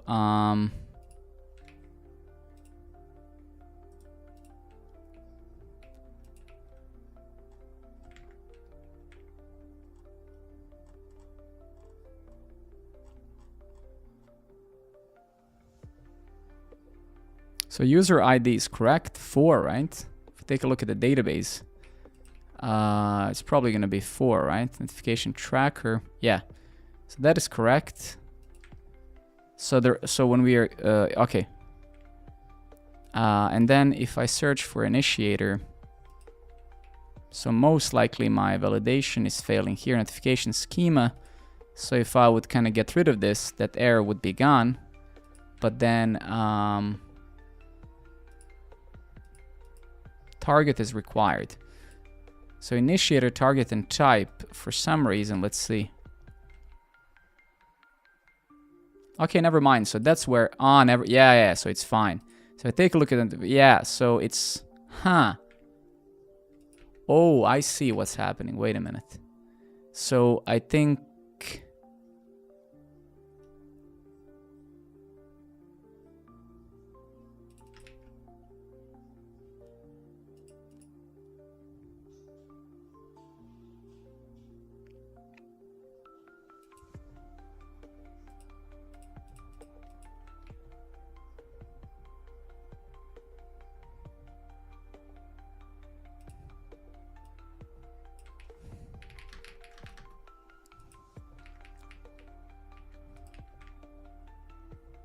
give me 1 second.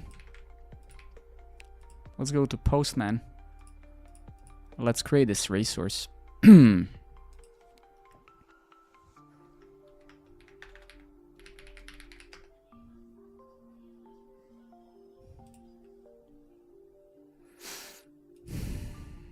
request, right? Get notifications. Of course, we're missing JSON Web Token. Initiator is required. Okay, but initiator is required.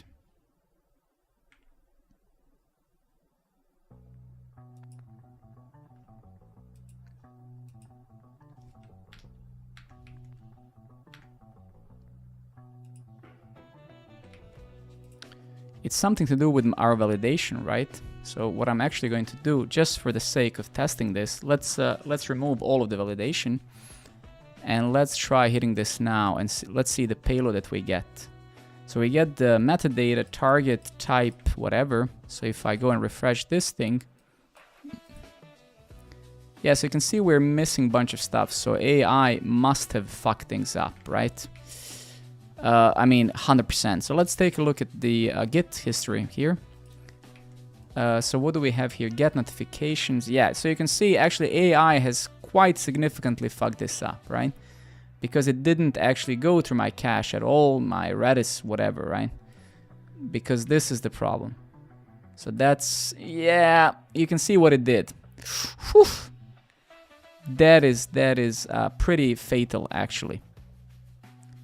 Because if you look at the diff here, right, these very, very different outputs. So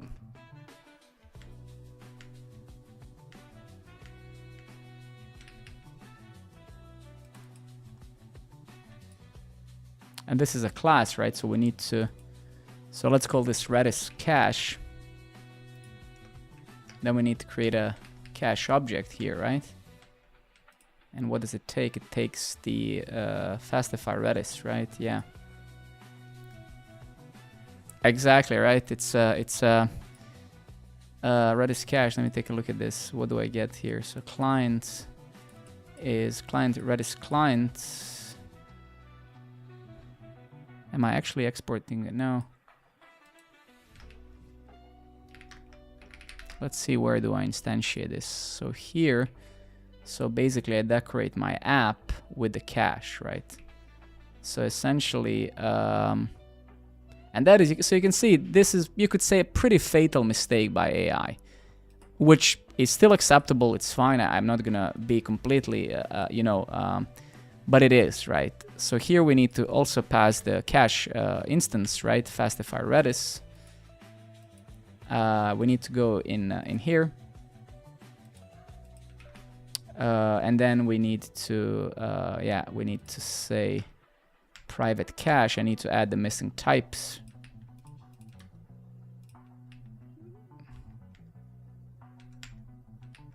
And then get mappings, yeah.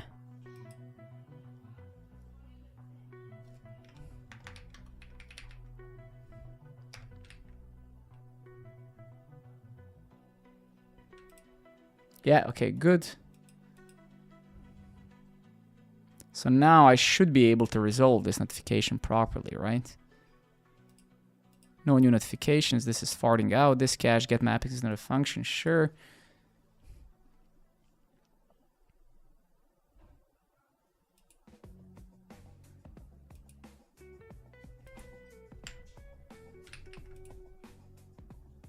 Or is it cache? I don't remember. We'll see.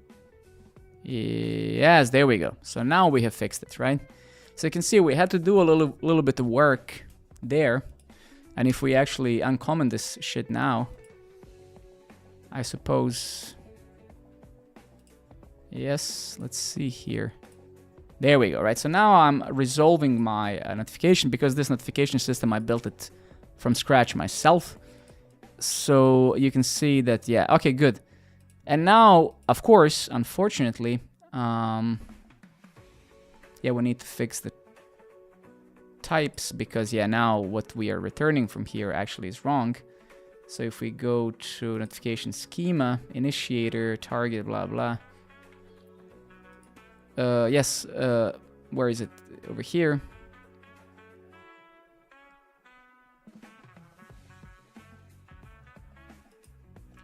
And actually, if I take a look at the git history here, right? Get notifications, yeah, okay. That's a shitty name, fully, that's fine. Okay, so go back to the service.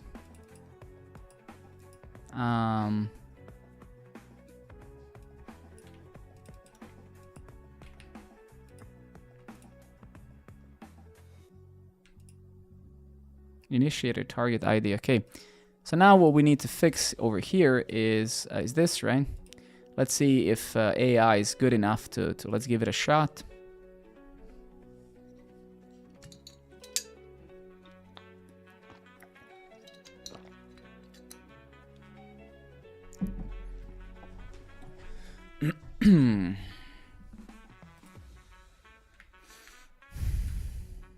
Okay, and then it's resolving over here as well, right?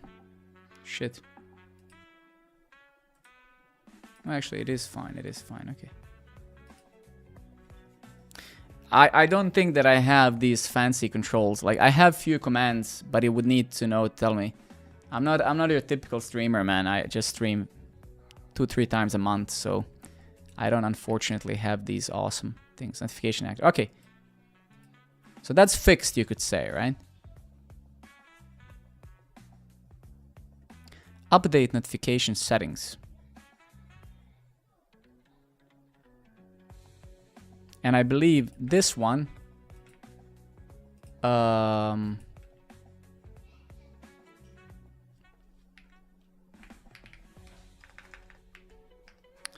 I actually go over here,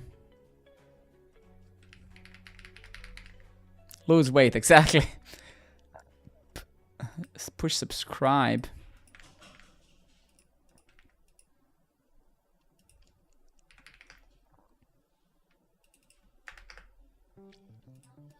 I need to manually test these things. So notification system, push notification, email notifications. Is this broken as well? Settings, no. Email. Yeah, what the fuck is that? That's wrong.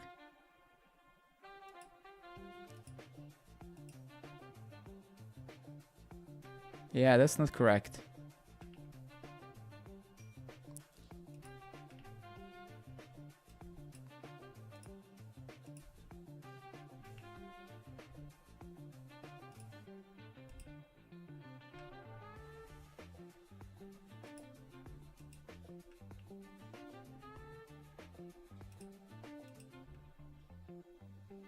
Yeah, so it fucked up that one as well, right? So that one got also messed up.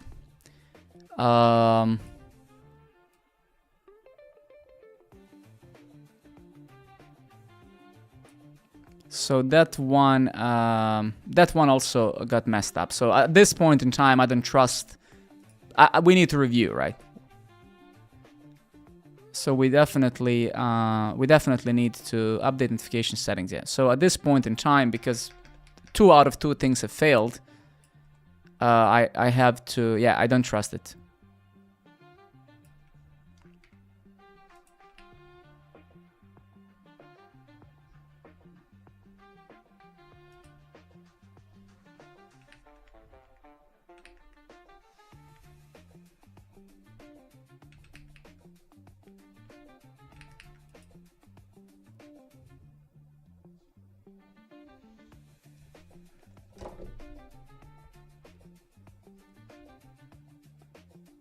Give me 1 sec.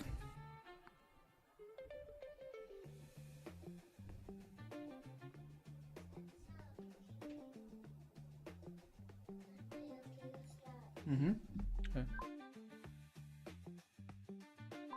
My son is telling something to me. Okay, so yeah, so let's see what we had. So we had this.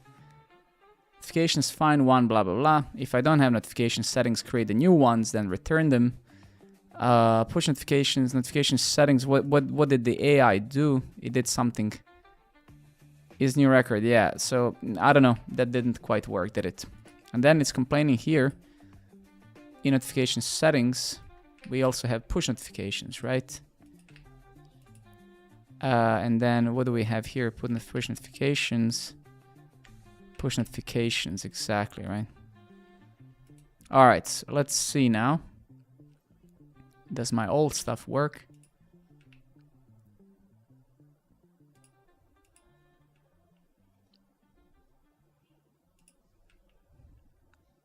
Yep, it does, right? So you can see 2 out of 2 things were kind of broken, which is okay. What else do we have? We have get the settings, and that's getting the notification settings, right? Email notifications.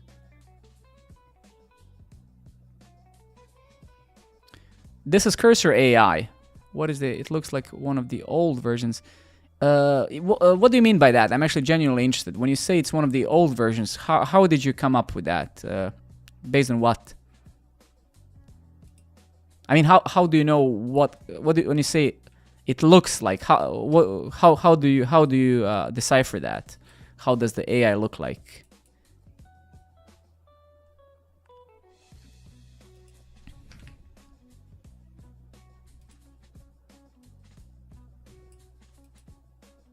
Subscribe to push notifications. Yeah. Subscribe to push notifications. Hopefully we didn't break that. Okay.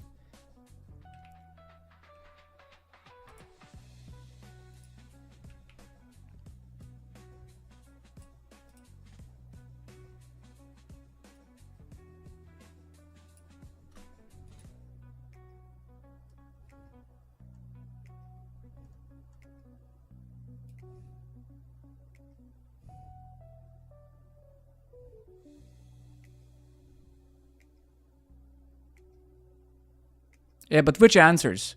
Which answers did you see? I didn't use the AI now for a couple of minutes. I mean, are you saying that the answers are not good?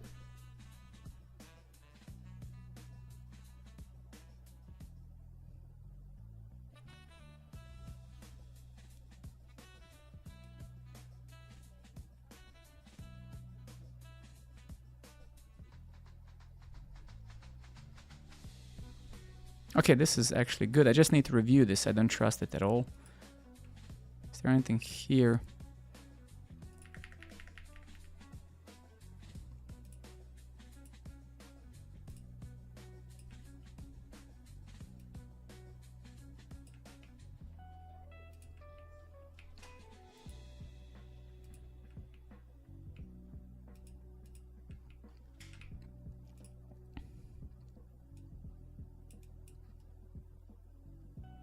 Push subscription, push subscription.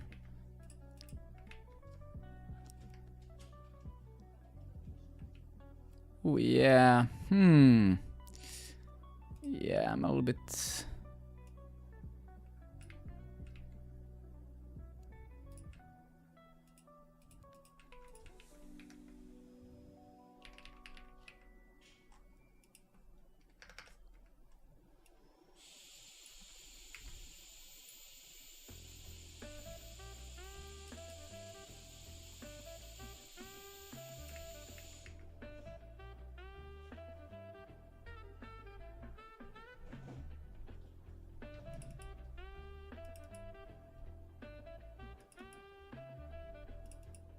Okay, so if AI didn't break this, right, I should have a subscription created in my database. So if I subscribe to push subscriptions, then technically now I should be able to find it in a database, right? But it seems that it did fuck it up, which is, again, very fatal.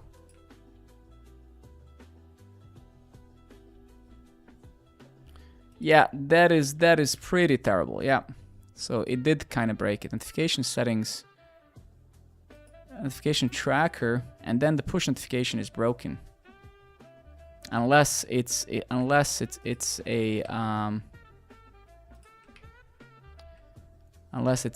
local thing. Let me take a look at the logs. So if we do like notification settings put, yes, so this moment in time we should actually see a notification here, which we don't, right? So that is very problematic. Push subscription find or create where user ID defaults user ID subscription. Yeah. So basically, yeah. So basically it did fail pretty much for every single one of them, which is okay. I mean, it did a lot of work for us. So it's not to be ungrateful at all. It's just, yeah, like requires supervision heavily. So let me put in my code that I wrote long ago before this crap existed.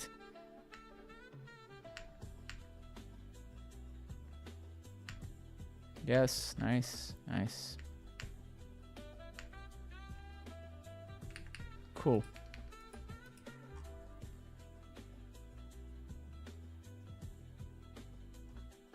Great, okay.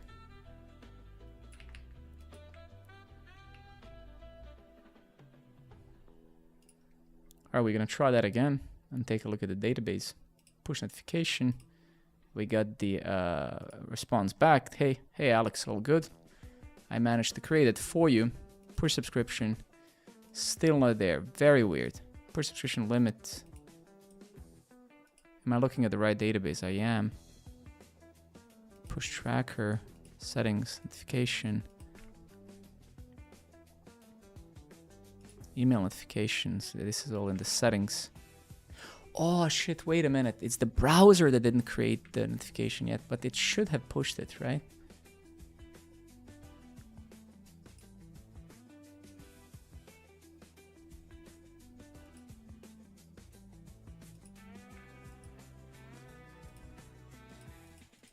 Give me 1 second. Notifications are there. Notification settings.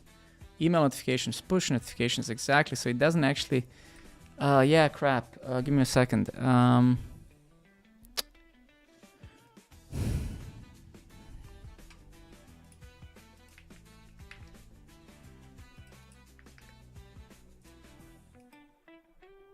think that's somewhere in the front end, right? Let's go to the... I think that's somewhere in the front, right?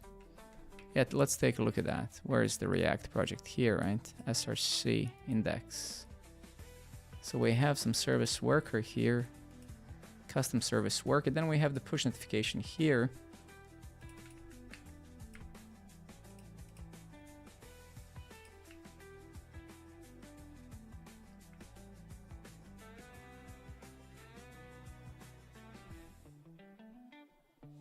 So technically now, if I open a new window in incognito window, right? And then if we do this, and I log in as another user and I created the actual notification, right? So I say here, crap.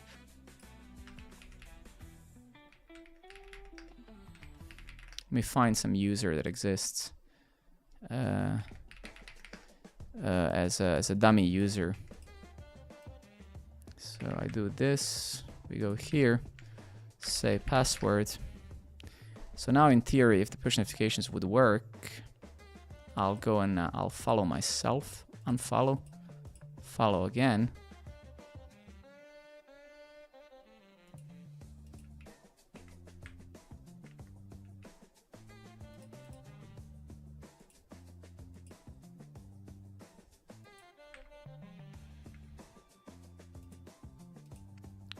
Push subscription. What?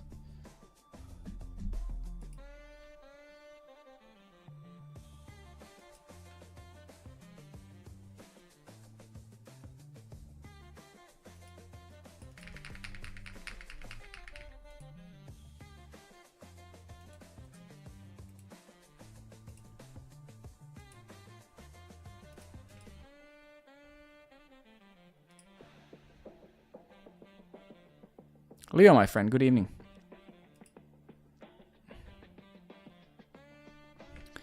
I actually think it's fine, right? I think it's fine. I think it's just localhost stuff, because the push notification will be created here. I think the thing we just updated.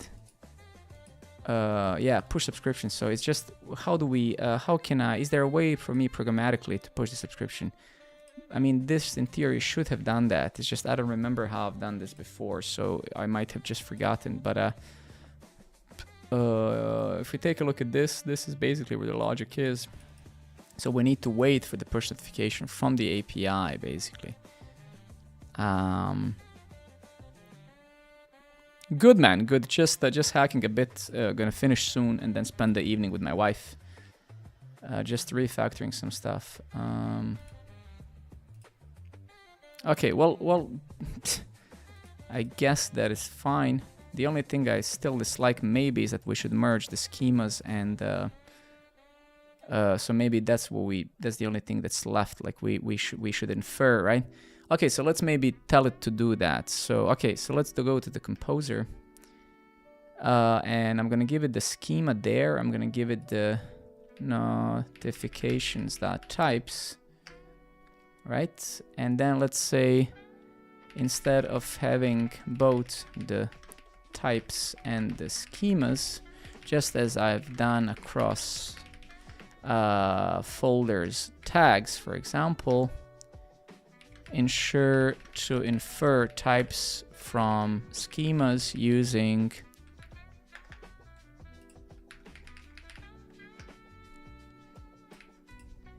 just this is basically global search and replace, if you may. But it did a very good job. I'm happy with it. It's just it failed a lot as well. So I kind of had to use my existing code here, but that's fine. The only thing that worries me a bit is this.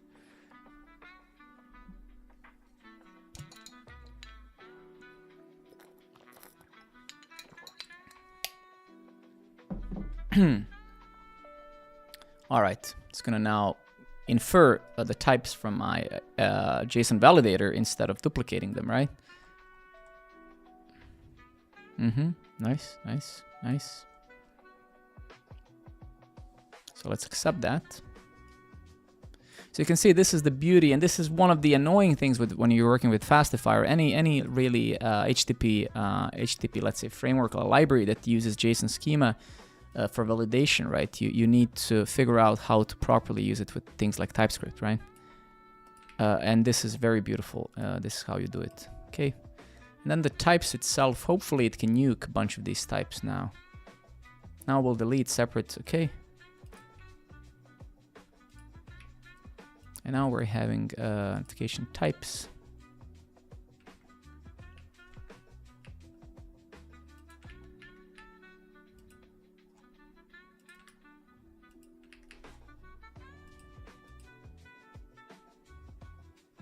I mean, that's fantastic, right? That's great. Seems to be fine. Let's test it again. Oh, something farted out. Let's see, our Docker container has died.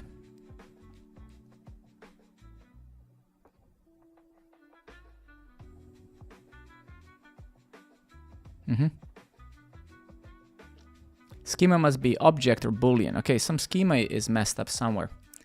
Let's see where. So AI has farted out. Type object, type object, type object. So somewhere we can actually do, we can just try eliminating. We can just try eliminating and seeing where the issue is. So for example, notification actor. Notification.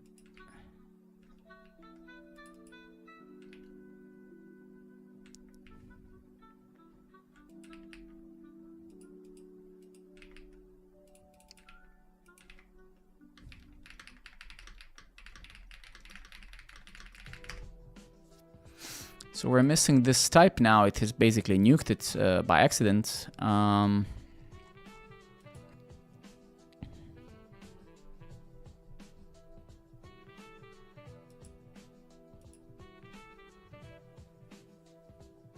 Actor.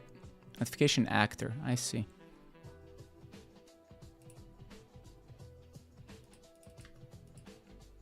Notification schemas, notification actor, but it's push subscription, okay. All right. What about now? Is it fine? View logs. No, there's still some wrong type, but you can see the error is very. Do we have setup notification system? Yeah, okay, so somewhere over here. Let's try to find that line 62.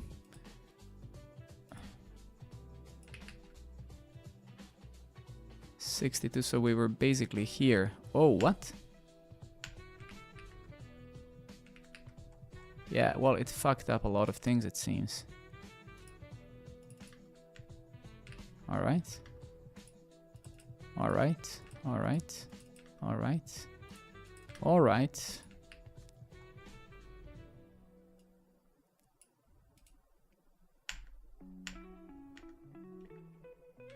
All right, cool. Well, our API is at least working now again, so let's go ahead and let's see if that stuff is it still working. Let's see if my user here is gonna get that notification or not. Samantha liked your shit, yes, okay. Let's do this. Okay, let's go and leave a comment or whatever. Yes, let's like this thing as well. Should be 2 notifications, yes. Let's go to articles and also. Oh my god, Cedric is here. I love you, man. Good evening. Let's do this.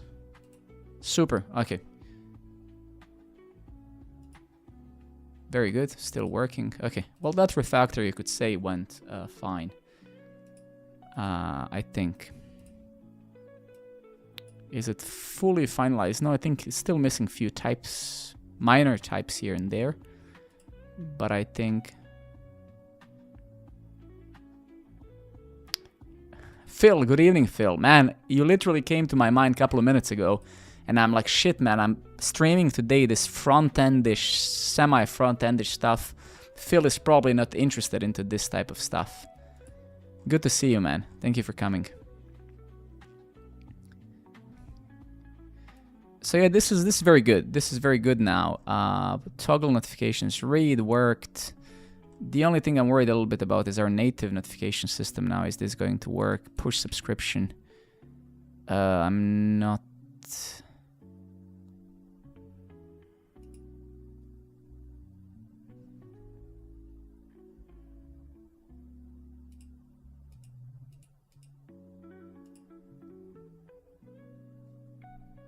Okay, to be very frank with you, I kind of, let's see if our API still builds, if it passes the build or if it fails. Yeah, so we do have an error somewhere that we have to fix. I don't know, it's a bit weird why that...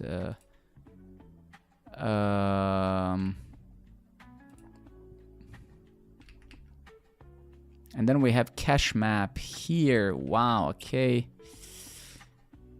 Cache map.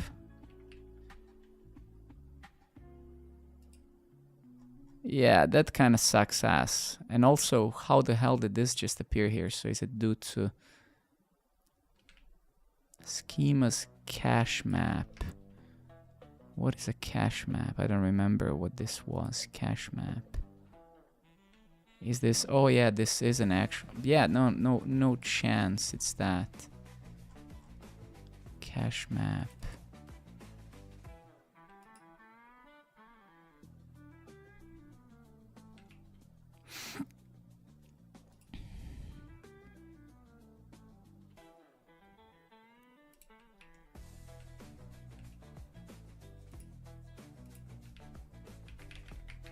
Oh, so it was a type. I see. Okay.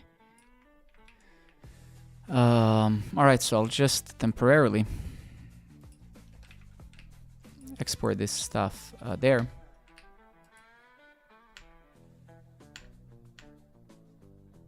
What? Ooh, yeah. Oof. I'm not confident changing that. Shit, man. Notification. Yeah, that is kinda okay, I guess. Yeah.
So yeah, so we have, yeah, shit, why? Notification actors. Give me 1 second, fuck. I made a very uncomfortable movement with my leg. Crap, okay, I'm good. Notification. So this type seems wrong because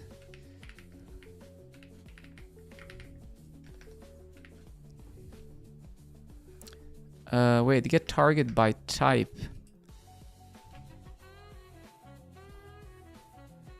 All right, I need to test this. Notification target ID, because then we would need to get rid of bunch of metadata here, which I don't believe is the case. No, yeah, that feels completely wrong.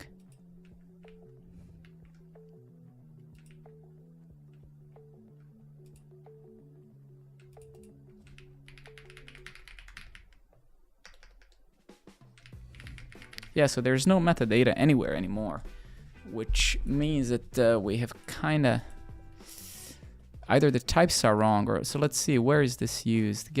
Where is this thing used? What is this? Utils, notification utils. I see. Okay. So we use this to get the URL of information about the person that is target of the notification. Okay. So what I'm actually going to do here is I'm gonna print this.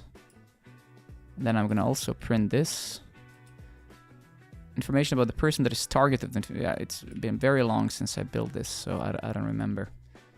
Okay, so let's leave a notification here. And let's take a look at the logs, if any. Okay, let's try that again.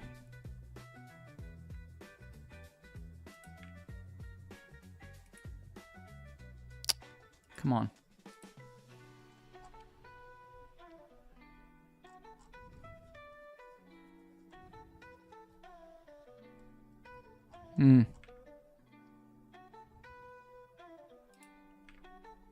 Okay, here it is. Localhost Minta, yeah.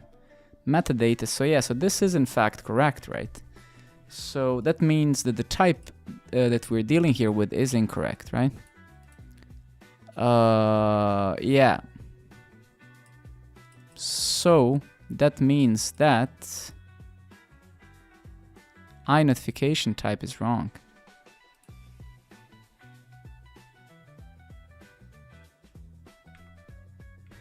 Fuck. Yeah, that is wrong.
I believe that you have messed up iNotification type and you have removed the metadata from it.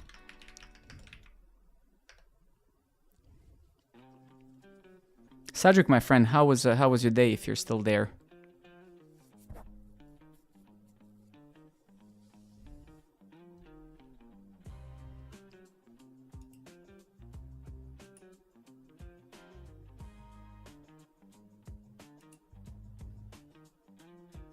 Working hard, nice man, nice. Yeah, but this is not really going to work, is it? This is now going to mess up other things, I believe. Notification utils, maybe. I'm not sure if I'm very happy with this. Let's see. Let's see if our stuff still... Well, I mean, now it compiles, right? Notification schema.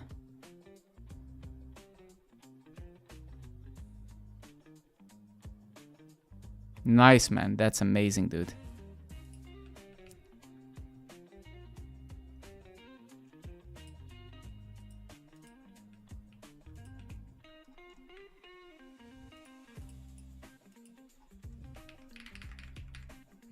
Very good.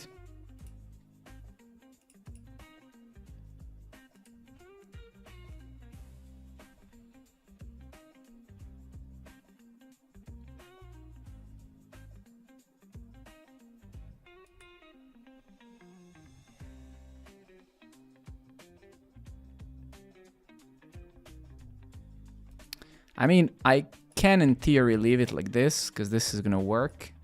But the way that the AI typed this is a little bit useless, right?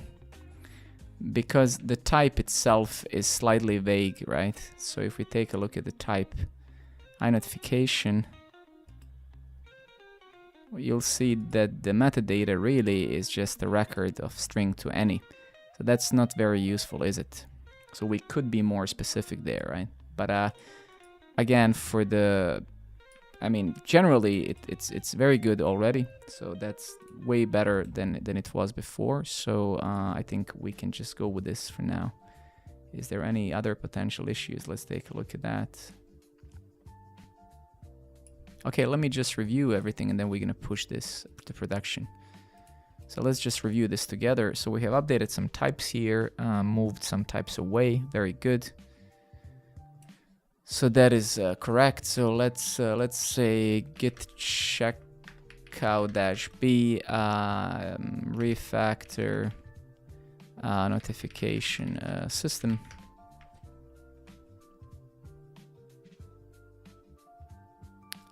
Let's close these things so it's not okay. So that's correct. Very good. Let's keep on going. We remove this file in favor of a service, right? Yes.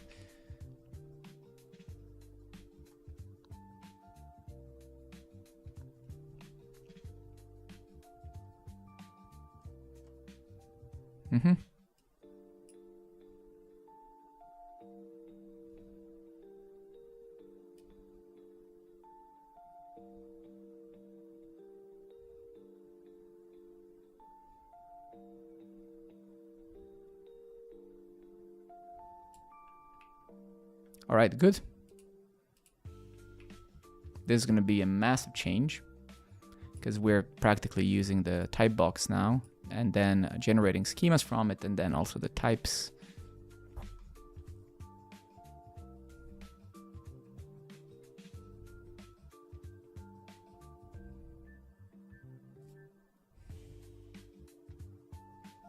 Very good, very good, very good. Correct, correct.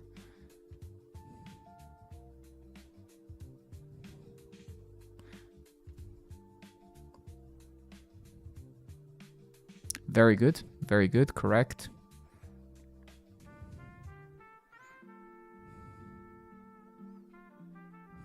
Very good.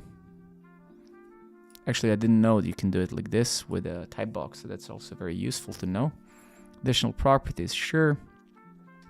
Actor, comment, ID, commentable, commentable type.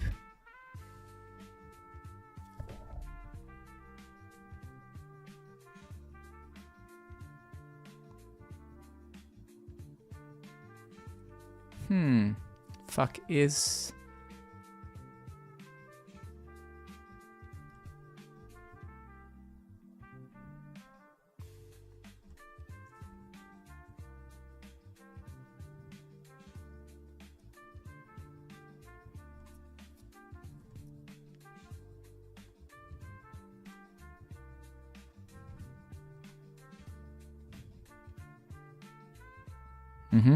Very good, very good. Super. Very good, okay. Yeah, this shouldn't really be here, this type, but it's okay. Okay, then this is an entirely new file, but we're missing the types here. It's fine, I'm waiting, that's gonna be done at one point in time. Get notification actors is this utility that I wrote here that translates the metadata into the actual person. So that I trust, I wrote that long ago.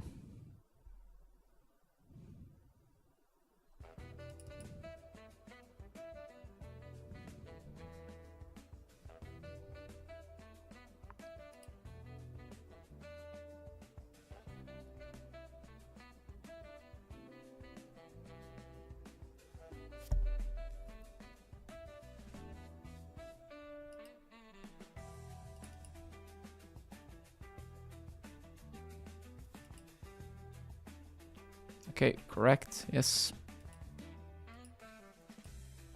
This is removed, and then we have the utils, which we only really updated the type here. Okay, that's super. So let's deploy this to production. Hopefully it's gonna work. I mean, we did build it locally. Let's try that again. Cool.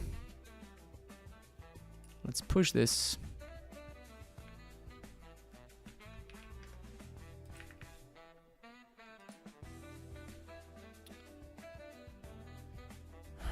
Program Network API.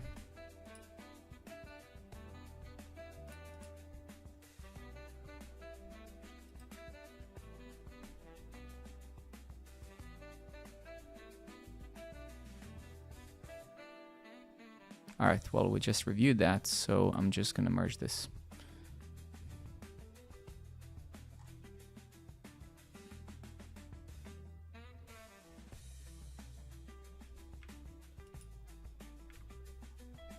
I'm sorry, I need to take a look at one thing.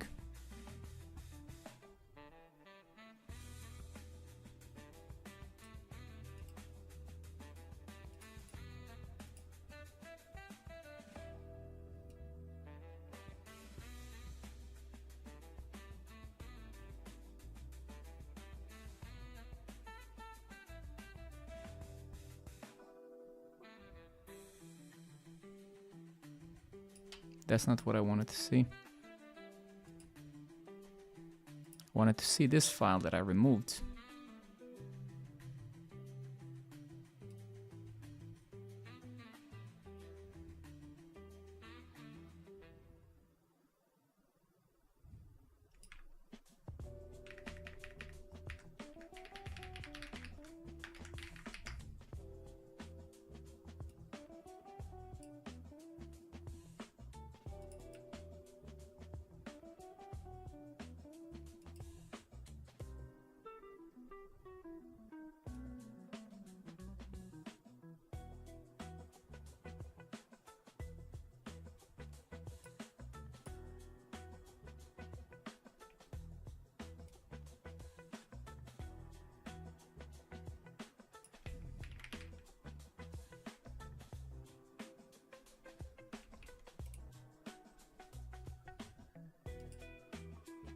Okay, good. I'm just for my sanity's sake.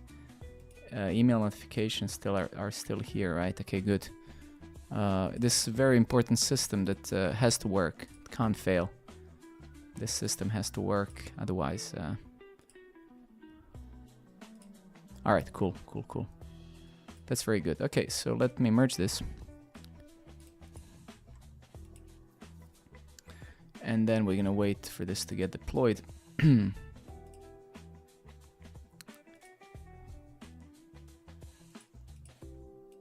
need the new.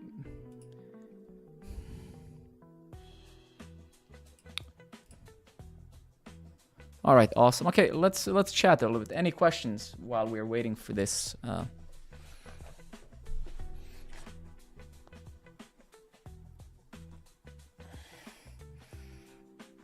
Any interesting questions, whatever, please ask now. And while we're waiting, make sure to join us so we build this platform together. If you haven't signed up, please do so. It takes 1 minute. Let's see if there's anyone with any questions.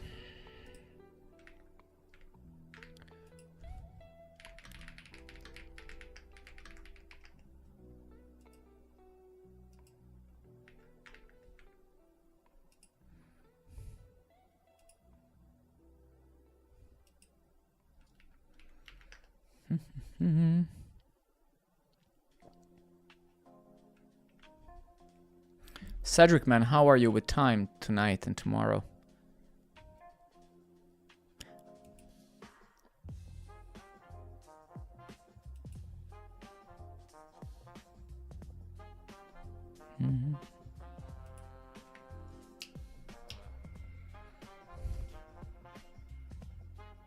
Nice, man. Cool.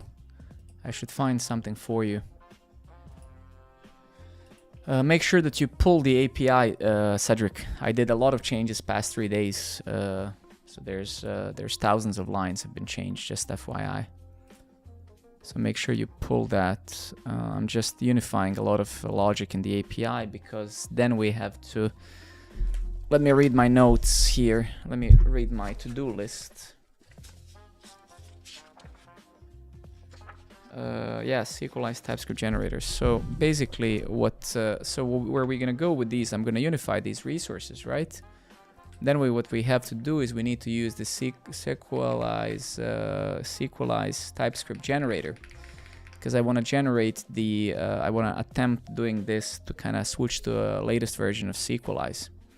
So essentially there's this SQLized TypeScript generator that you can just connect your Postgres database with, and then it generates all the models off of it. I'm not sure if it's going to work, but essentially it switches to the latest version of SQLize, which is using these decorators and stuff like that. So I would want this. But first thing we need to do is basically just unify these resources now. So I think we're done now with the tags, with RSS feed, with ratings, and with notifications.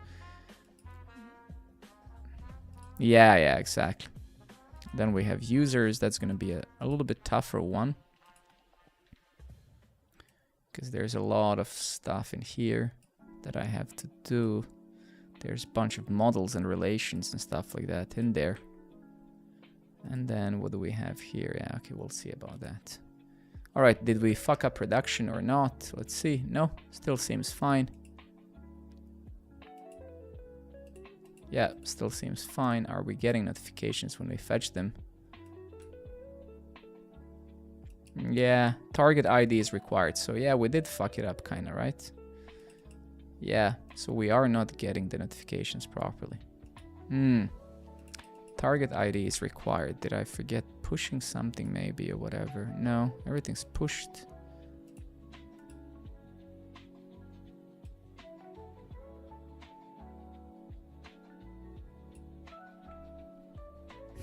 Target ID is required.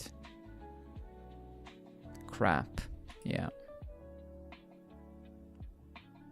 Yeah, so I'll need to revert that. I mean, I'm not going to revert it, but I'll just redeploy the previously working version. So I'll just rerun this. Because yeah, there's something wrong with the thing we just deployed. How did I miss that one though? It's really weird.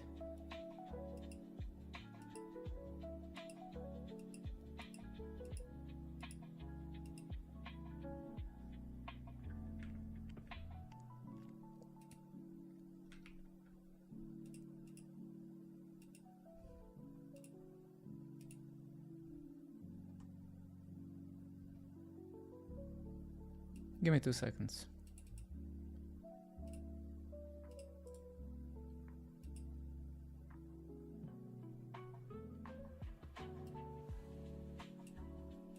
All right, never mind. We'll just revert that one. I mean, redeploy the previous version. Then I'll have to figure out how come I'm getting that in production. Oh, nice. Who created it? Was it you? Was it you?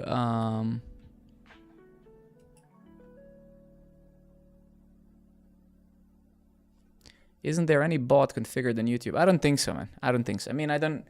Again, as I say, it's not really an excuse. It's not. I'm not a streamer, right, man? I stream sometimes 3 days in a row, or sometimes once a month, right? So I never really took the time to set these things up, right? Target ID is required. Very interesting. Very interesting. R4. Good evening, buddy. So anyway, let's. I'm just gonna wait for the previously working version to work, and then I'll need to fix. Let me just write this down in my notes.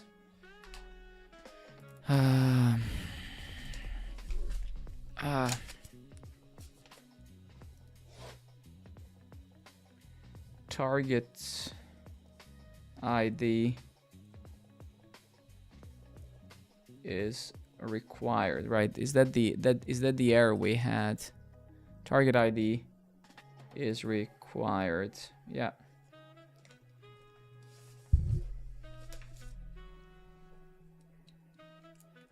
Yeah, I should probably at one point fix that, but when you have very limited time, it's just you just need to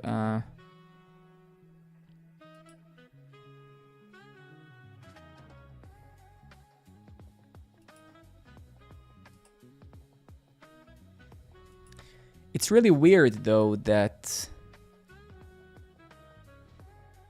this actually works now. I have a notification that I'm gonna leave here. So basically, wait a minute. So somebody has liked my thought. Okay, so let's try to replicate that in development, right? Because yeah, that's weird. Okay, let's open another incognito window. Let's make it there. Let's go. Because yeah, I really want to be able to, yeah. So what I'm actually going to do now, let me just go like Kirill or something. So I'm just gonna use one of these emails over here. I'm gonna log in as a different user. And seriously, guys, if you have a minute, please just go and sign up on Programmer Network. It's very nice to have as many of you there. Okay, so if I go ahead here and say hi world, cool story, and then I refresh here and like this thought, I should be hopefully getting an error now. I hope so. Please be an error. Please. Yes, nice. Target ID is required. Okay. Very good, very good. Because now we can fix it, right? Worst thing is, yeah. Target ID. Okay, so if we go to notifications, schemas, and actually if we go to the system here itself, target ID, if type is like or type is dislike, okay. Notification schemas target ID. So something didn't yield the target ID, and it should have, right? If we go just very quickly over here to the router, and if we remove validation because we have every single thing is validated. That's the also beauty of the way we do things for this project, but also Fastify, right? You can see even the beautiful thing about validating your response as well, which is very rare. People usually only validate the request or URL parameters, query parameters. Here that now it's telling us, hey, the response that you're expecting to be correct is not correct, Alex, right? So you can see here that what, and weird thing though is that, yeah, so that is a problem in fact. So the target ID shouldn't actually be, so this is wrong, right? So this should not be here. So that's wrong. At least it's wrong in the context of response, right? Because in the response, what if I say here, type dot optional, type that number. So now in theory it should still work. Yes. Yeah.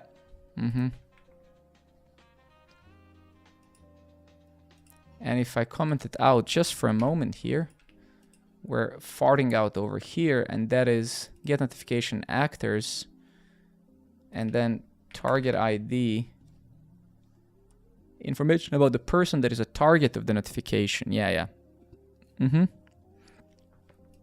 All right.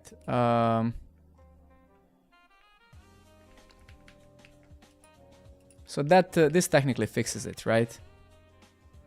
And while I'm here, so what else do we have? So let me try to dislike this and see if it still works. Actually over here, just so, because now when I push the production,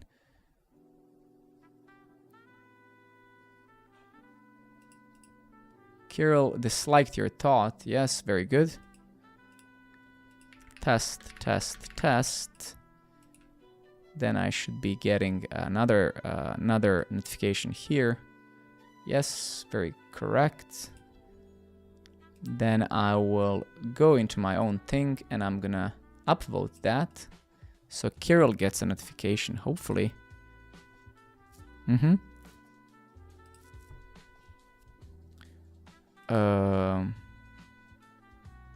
Okay, good. So technically we can already push this very quickly. So the new stuff is there, right? Okay. So it was a type issue, right? So let's see. Ah, shit. Should have.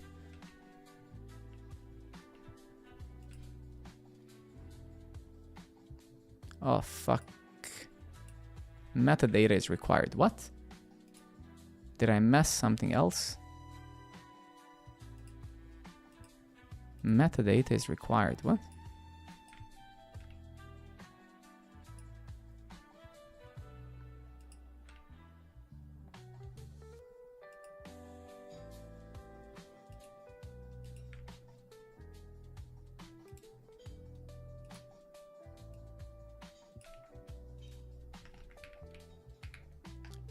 Yeah, to be very frank with you, not fully in love with this now, and I understand why is it happening. It's just it seems that we need two different types for this crap. Metadata is required. What?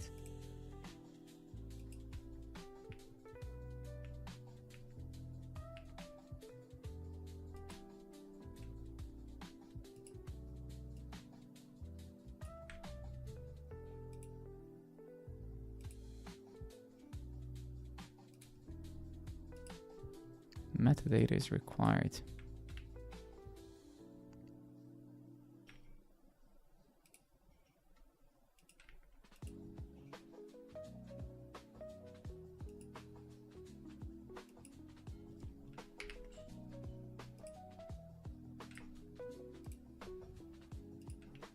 I'll just leave these notifications here.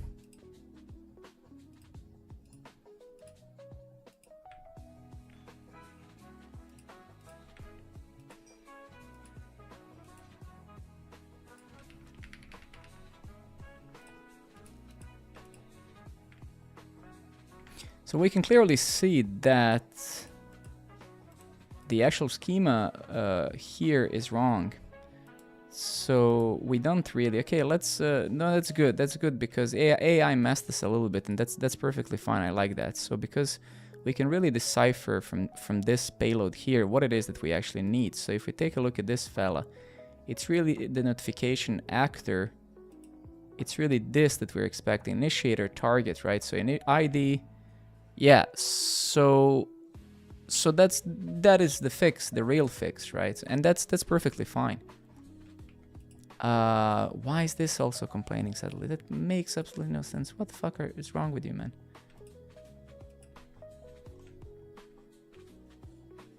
Okay. Okay, so, okay, good. So I think the fix is basically, if we go back over here,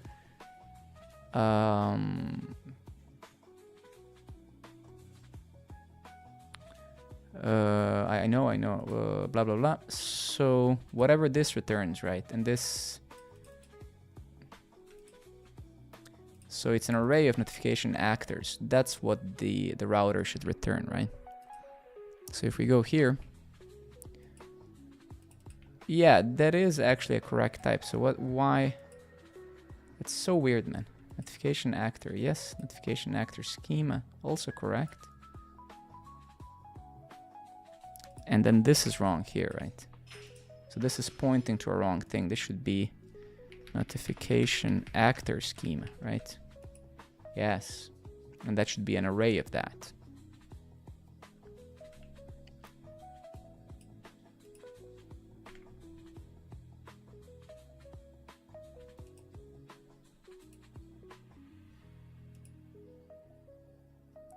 No, but why are, nah.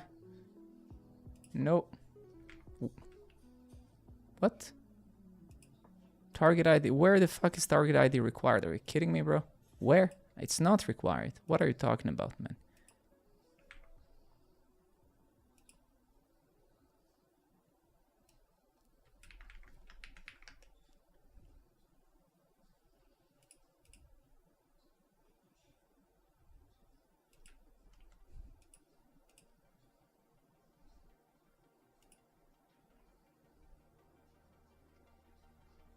So this is correct. Right now, this looks pretty correct, right? If I...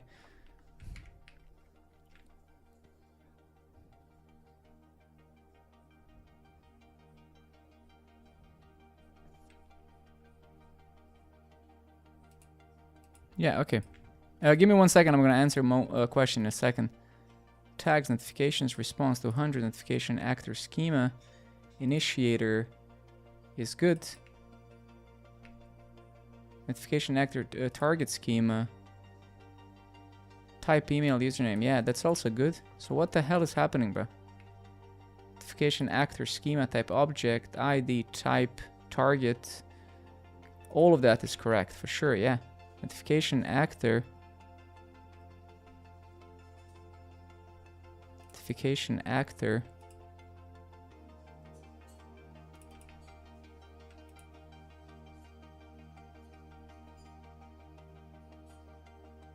correct.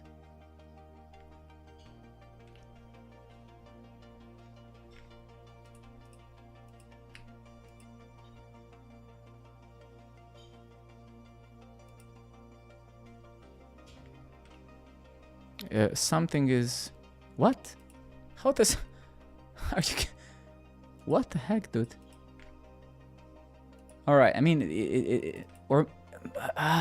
I mean, yeah, okay, give me a second. I wonder if it's just my maybe Docker or whatever that failed for a moment. I don't think so. It's so weird because I'm certain that this is actually correct validation now. Are we printing anything?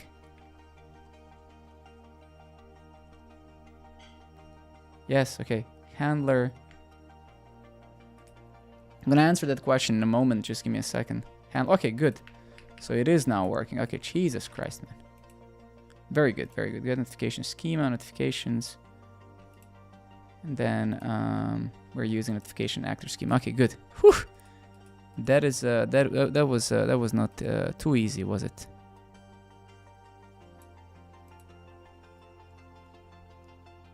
Okay. Let's push that directly to master, and that should fix it. I'm building a review website where people can add review about hospital. Now I want to let the user share his reviews. Do I need to include ID field to review data? That depends really. Like you can slugify. So there's multiple ways to achieve what you want, right? One of the way is that to slugify some content or title of the review or whatever, right? So slugification is usually more user friendly because when you share the link, the share URL, the URL is also easier for the users to read. But the simplest way you can do is, yeah, every resource in your database has an ID anyway. So what you want to do is you want to, yes, if you include the ID, then user can paste the domain name / whatever review / ID, and then you would search by that ID in your database, right? So yes, but there are many ways you can achieve that, yes.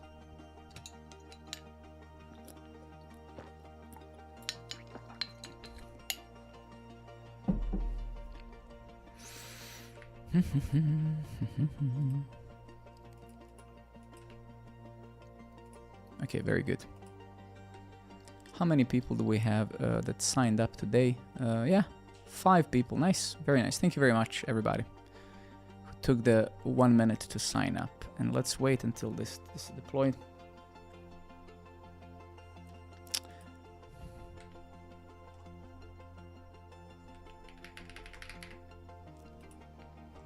Yeah, initiator, target, very good. That's what we need. Also correct.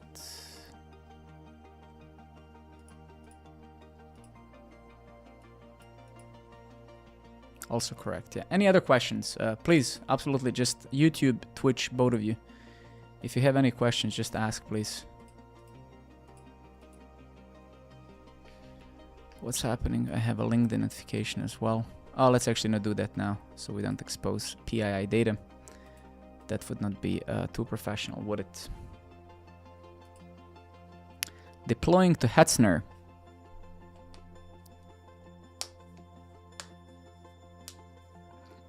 Let's give it a second.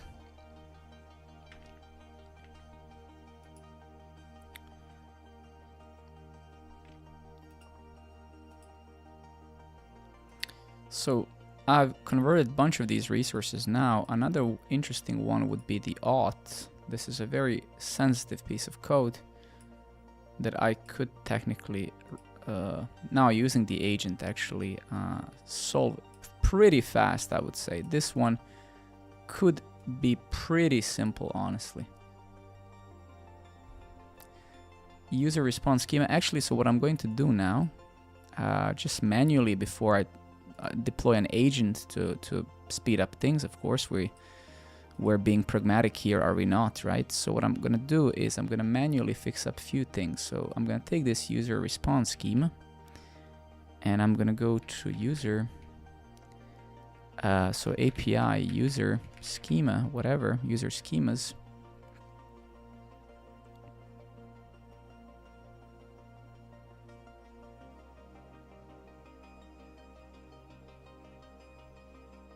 That makes no sense. Generating OpenSpec API manually is useless, right? You need to automate that process. So because generating it is easy, maintaining it is hard. So with Fastify, with the framework that I use, I get that schema for free by simply using the framework and in the way that the validation is done, right? You're not going to be generating OpenSpec specification manually. That never ends well. It never ends well because generating it again is easy, keeping it up to date. So you need to find you have to find a way in Golang, in Node.js, in Java, in C#, in Rust. You need to find a way to generate this stuff, right? So you can see my whole API is fully OpenSpec compliant, and I'm also using these things to generate client-side library and stuff. But I get this for free because Fastify supports Swagger as a first-class citizen, pretty much, right? So I don't have to think about it. It's a side effect of the technology that I'm using, right? It's a side effect of the technology that I'm using. Wait, what was I doing? Shit, I forgot now. What the hell was I doing? Oh yeah, I remember. My bad. So if I go back here and I search globally for this, but only really search inside of a API project, not other projects, we'll need to fix these imports manually. I'm gonna do that manually because it's, and that's actually not good. Yes, I'm gonna actually I should probably set up some relative imports and stuff, but it actually doesn't really matter. It doesn't really matter. Let's not do too many things at once, right? Very good.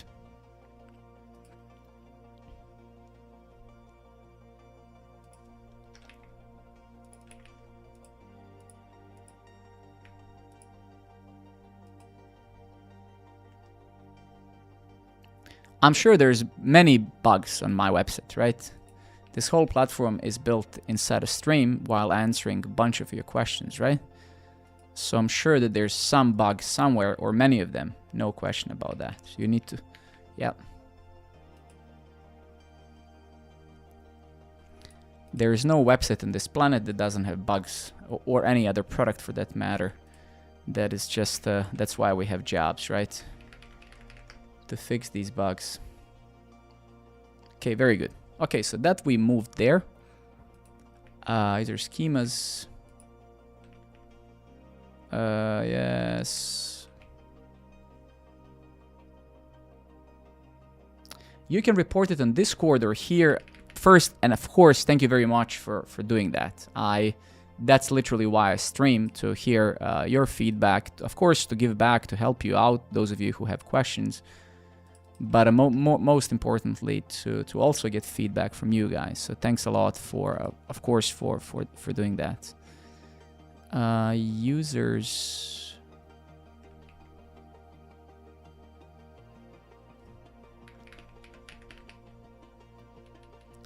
Schemas, I suppose, yeah. So what I'm gonna do, I'm also gonna smack this bad boy here. Or actually, we already maybe have it. Nah, exactly. Okay, I see. So we're gonna actually also move this fella over here. And actually, we're gonna put it here. We're gonna put it here.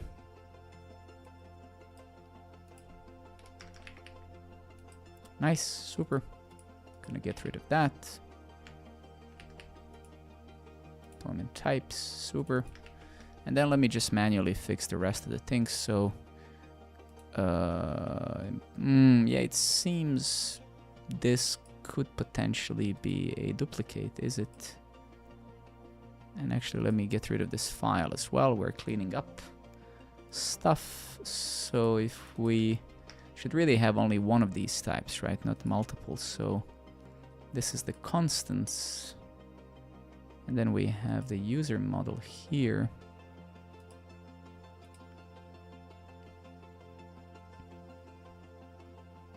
All right, I'm gonna actually copy this, and then I'm gonna nuke it like this. And then I'm gonna go and double check. Okay, very good.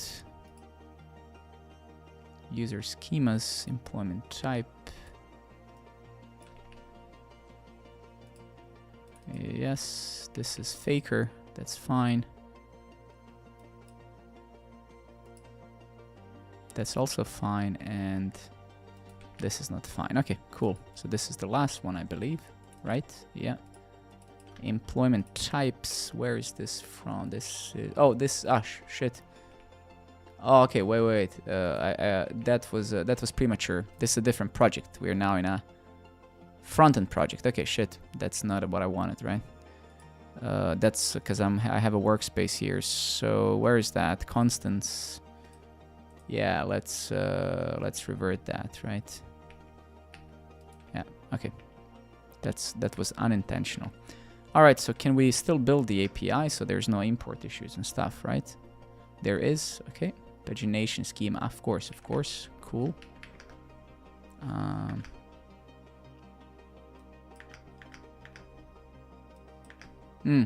Wow, okay, that's weird. So let's fix that. pagination schema. Yes, nice. And over here. Cool.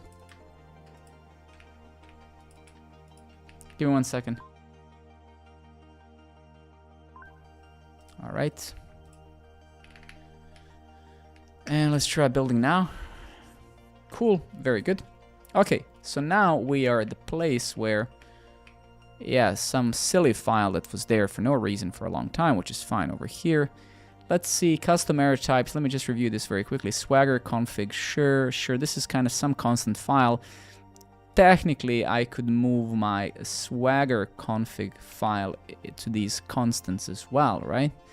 So we kind of keep it a little bit more organized, right? So we're gonna export this, we're gonna import this, yeah, sure.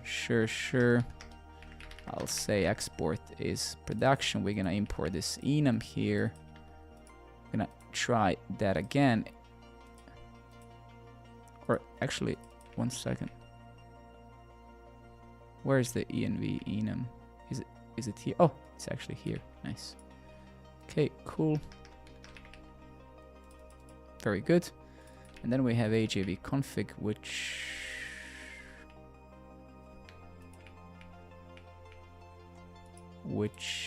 was imported here. I'm gonna clean that up as well. Nice, very good.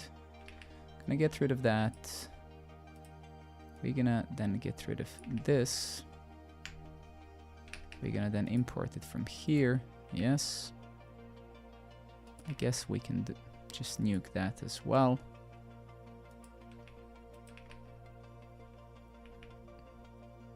Set up migrations. Yeah, actually, I don't know if I should be removing this. So let me just aggregate these two lines.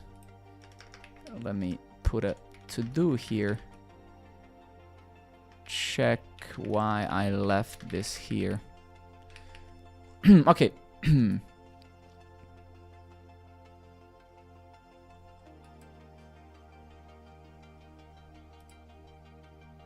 All right, cool. So that's good. That's better at least. What do we have here? We have my validation. We have these utils. We had cloud. Okay, I'm not gonna touch these now. These will be solved in time.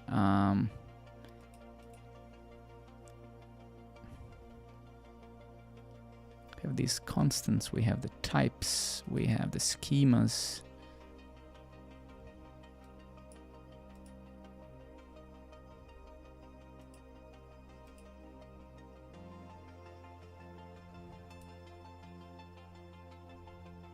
Okay, sure.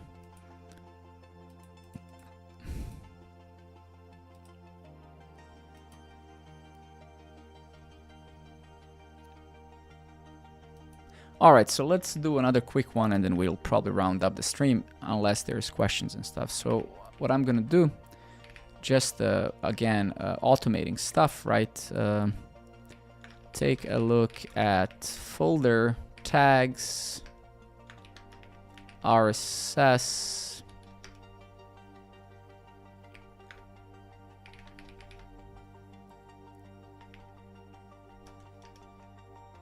notifications,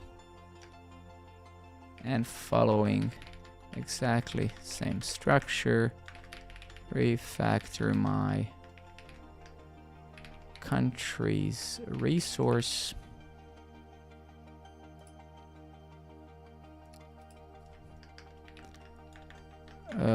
Remove the controller in favor of a service. Merge. Ensure that types are merged into schemas file.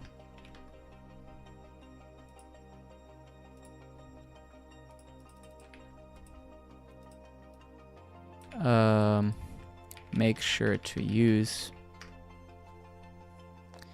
Superius. Good evening, buddy. How are you?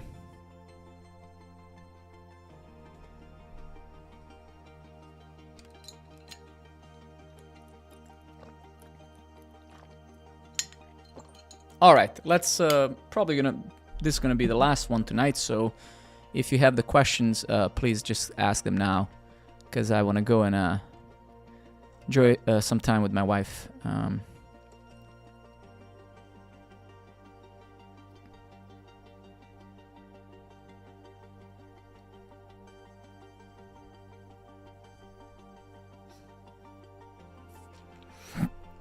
All right, let's see the AI now automating my work that I would have to do manually, right? We're now seeing it in action, just following my directions, following the existing things that I've done manually, some of them, and I'm saying, hey, based on the things that I've already done manually, please, you know, do these things so I don't have to do them manually, right? And that is the beauty of it. That is what AI, at least for me, where it's really the most useful, right? You see, it just automated this stuff for me in what it's the simplest resource I have, but it doesn't actually matter because fundamentally it just did pretty much what I needed, right? And it did it perfectly. How fascinating is that, right? And let's see, did it mess something up? Let's see if my Docker container is still running. It doesn't seem so. I think it did fart out somewhere, but it doesn't really matter. We'll user response schema before initialization. I see. So let's go and fix that. Should be pretty easy. Countries, blah, blah, blah.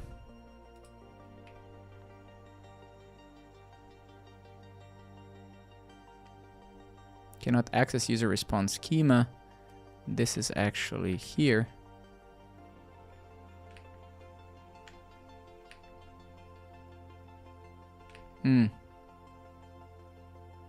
Oh, what happened there? What?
Oh wait, where's the actual error? It feels really weird. Let me restart the container. Because it makes very little sense. Let me just restart the container. And let me take a look at the logs. Something feels a little bit weird. So cannot access user response schema for initialization. So we're accessing it somewhere. But are we? Where? Is it here maybe? Maybe here? Ah, yeah, exactly, it is. So we have almost like a cycle dependency, right? Yeah, exactly, that is the problem. So user response schema. So yeah, so it can't be really centralized. That's the problem, right? We have two files requiring stuff from each other. That's the problem, right? So this one, yes. So, yeah, that's not gonna work. Fuck. Whew.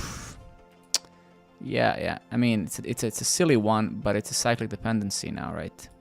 One thing is requiring the other. Like the only way this would be possible is that if this guy, if we could have it, but that's not. Yeah. That's not gonna work. Shit. That's not going to work. And why do we need articles in here? What are we actually importing here? That article array schema. Why? Get bookmark schema. Yeah, I mean, really, like, why do we need this here? That makes no sense.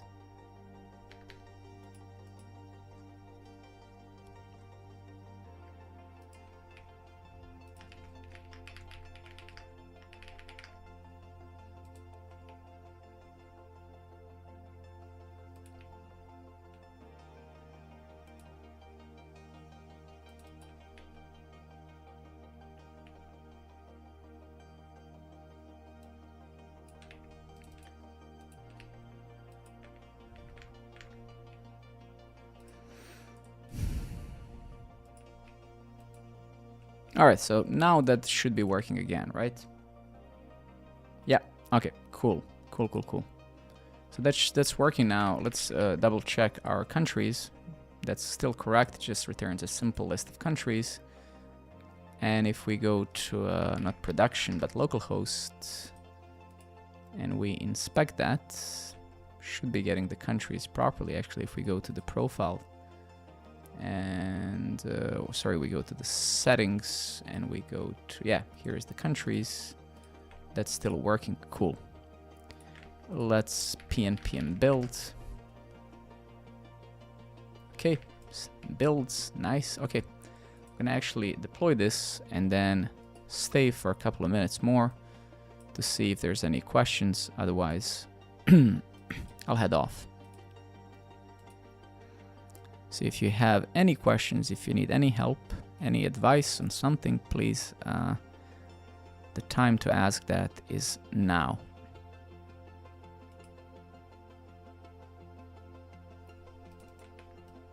The time to ask it is now.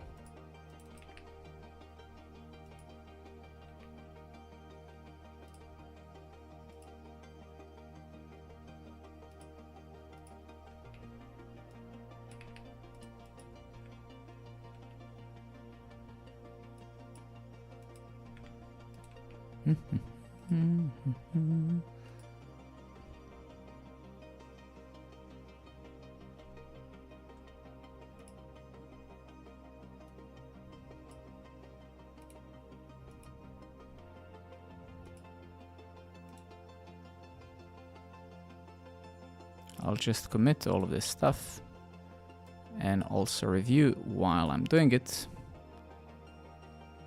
Correct.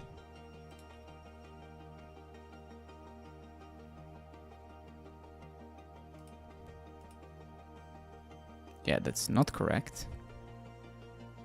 TypeScript, I mean, TypeScript makes JavaScript better. Yeah, I would say so, yes. But is it mandatory? No, not really.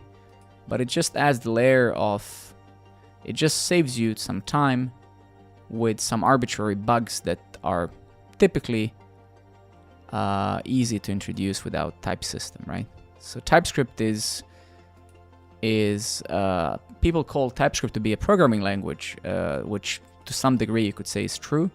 For me, TypeScript is just a superset, and it adds some types to JavaScript, right? So it really, like, it boils down to safety, right? It really boils down to dynamic versus statically typed languages. So it's not even about JavaScript or TypeScript. It's about, you know, comparing Lisp. Actually, no, not a good example. Comparing, you know, Python or Ruby on Rails with C or C++ or whatever, right? But does it help in many cases? For sure. At the end of the day, as always, right, it boils down to what you need and how you feel about it. If it makes you more productive, then it's good, right? If it doesn't make you productive, it's not good. And as long as, of course, as you're honest with yourself, because there's always bias in this industry, right? A lot of people are influenced by others, by their favorite heroes, by their favorite YouTubers and stuff like that. So as long as you understand the benefits and you should always learn the runtime first. So how does the browser work? What is web? You should learn. There's a lot of things to learn, right? But if you're just referring to languages, yeah, I mean, that's not how you start. I mean, if you're literally only starting into programming, you shouldn't even know that these things exist, right? So you would need to tell me a little bit more before I can give you an advice. But if you're literally just starting, you should be learning basics of programming in general, right? Or maybe you already know programming, but you want to build web pages. So, but fundamentally, yes, you should learn, you should understand how the language works. I might have a font. Yeah, there it is. Nice. Okay.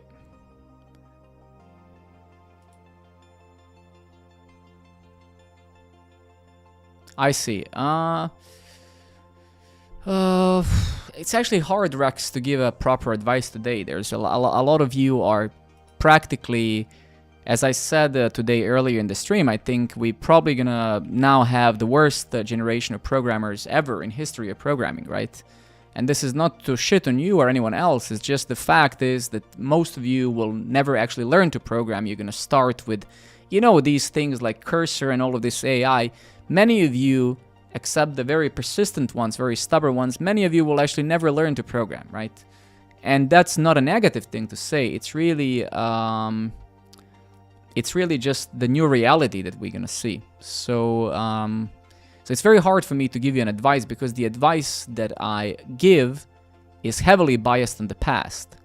And unfortunately, or fortunately, I don't know, depending who you are and how you look at it, things are very different today, right? I'm just tired of using AI. Yeah, that's the thing. I agree with you. You're right? But it's not a choice. That's the problem, right? It's not really a choice. It's something that's absolutely necessary, right? So the problem is, it's not that you and I can decide about do you want to use it or not. And you're absolutely right. It does make everybody lazy, which is why I'm saying we're gonna produce now most likely the. Yeah. But look. I've been programming professionally for 18 years and probably for 25 years but that's not because I'm smart, it's because just how the days were for everybody. So it's easy to say people with experience, sure, but if we had the AI 20 years ago, we would have done the same and we would also be lazy, right? So let's not perceive ourselves as some sort of a higher like people with, right? So that's the thing. We had to do things that we still copy pasted stuff from Stack Overflow and Google, right? The problem is, if I had the AI when I was at your place, of course I would have used it, right? So it's not to blame it on the new generation. It's just the circumstances are different, which means that the outcomes will be different as well. The variables are different, right? You will not be given maybe so much time by the companies to learn, right? Because it was when you were junior. Up until 2-3 years ago, you were expected to fail. I don't know today how much you will be expected to fail, right? Because you can almost gain instant insights. If something doesn't work, you can just say, hey, right?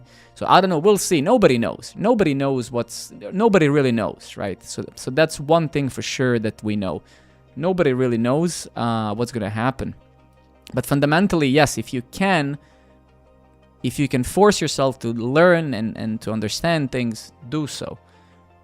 Because the consequence of laziness is going to be on the developer, on the person writing the code. So the consequence of not understanding will affect you mostly, right? So for sure, man, absolutely. But it's the weird times, very weird times, right? Because also not using a tool like AI is also wrong, right? So how do you find the balance? How do you do the right thing, right? That is the question that nobody has the answer on yet.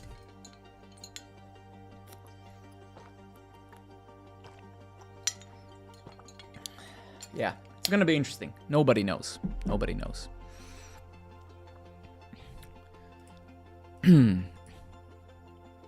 Okay, so a bunch of these things I've done. It's very good.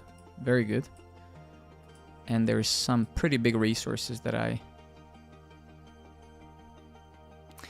think Rex, the biggest problem, right, is that the biggest problem that I see, let me switch to so I think the hardest thing for you guys, for the beginners, for people who are getting into the industry, is not the access to knowledge. No generation of people in history yet had this much access to knowledge. That's not the problem. So of course you can say, hey Alex, yes, whenever I write something, I ask the AI to explain it, right?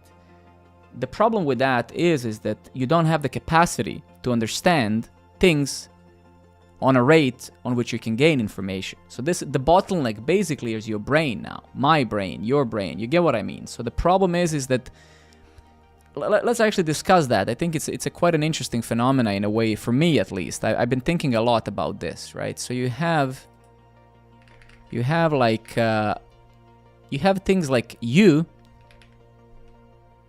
right? And you have your brain capacity. You have the AI, which is instant feedback. You have the world and the companies and let's call it job world expectations, right? And there's probably other variables as well. So the thing is, right, true, right? You have the AI. So no matter what you do, you can say, is this true or not, right? And then you have this variable as well, which kind of, I don't know how it relates to everything else. The problem is that you're gonna have some expectations here from the world, from your job, from your boss. You're gonna have yourself as an individual, and you will be able to access instant information. Something doesn't work, you just paste it to the AI. But then your brain is a bottleneck, right? Like, how much really can one consume? Especially when you're programming is very hard, man. Not the programming as in learning an if statement or for loop or what a module is or dependency injection or variable hoisting or prototypal chain. Not that. It's hard because the internet, the technology is huge. It's a huge ecosystem of protocols and things, blah, blah, blah, right?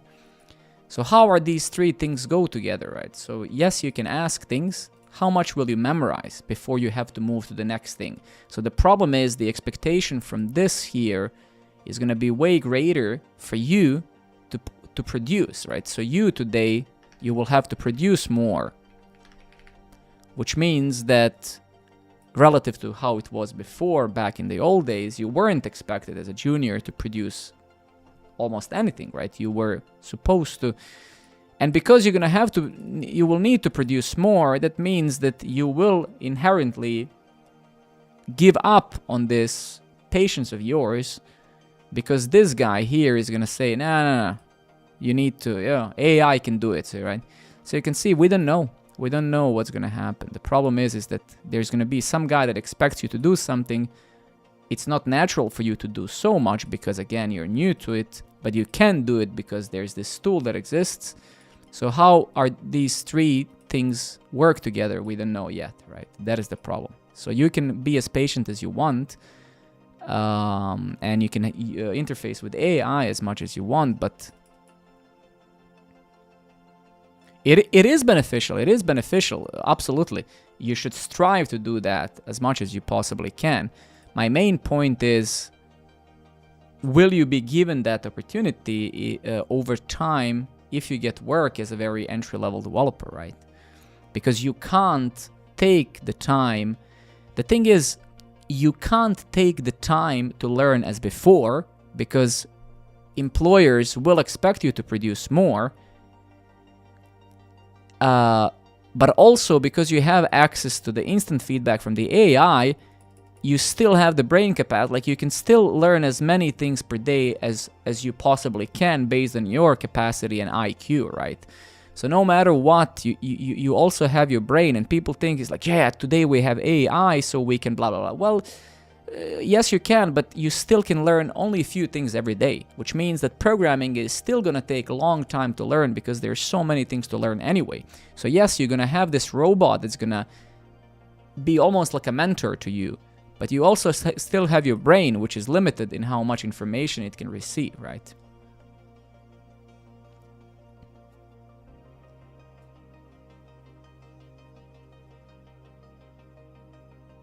Well, if you're an intern, you are incompetent, right?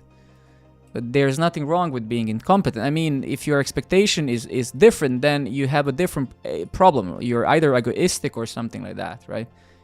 I mean, if you're an intern, you are most likely incompetent, right? So that is logical. You have no experience. You are a liability, not an asset, right? So of course that, you know, yeah, right. I mean, all of us at one point in our career were incompetent, and we all time to time feel incompetent. That's perfectly fine, right? So yeah, so, oh shit, that's not what I wanted. So yeah, absolutely, man. It's normal to feel confused, and it's normal to ask questions. Opposite would be abnormal, for sure. Okay, let's take a couple more questions and I need to go. So let's see if there's any other interesting remarks. But thank you very much for asking, of course. That's why we are here, to help each other, right? So, and as I actually said, don't forget, the worst thing you can do to yourself is one of the worst blockers in your career can be that you think that you know more than you do, right? So stay humble and learn every day. I've been in this industry professionally for almost 20 years and I still suck at many things, and I will, because there's infinite amount of information to soak in, and there's going to be times when you're going to learn one thing, forget something else, because again, your brain capacity is not unlimited, right? People underestimate the fact that your brain cannot memorize. It doesn't permanently memorize every single thing. There's going to be things in your career that you're going to learn, you're going to be really good at them, then you're not going to use them for a while and you're going to forget about it, right? Your brain is simply going to get rid of the information that you no longer access because it's not necessary, right?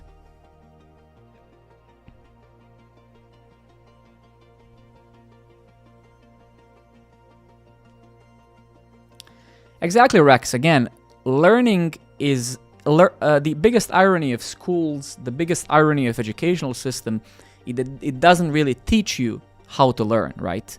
You know what Einstein said? Einstein said if I had an hour to solve a problem, I would spend 55 minutes looking for the right questions to ask, right? So you can improve at learning by asking the right questions. And of course, more experience you get, it's easier to ask the right questions.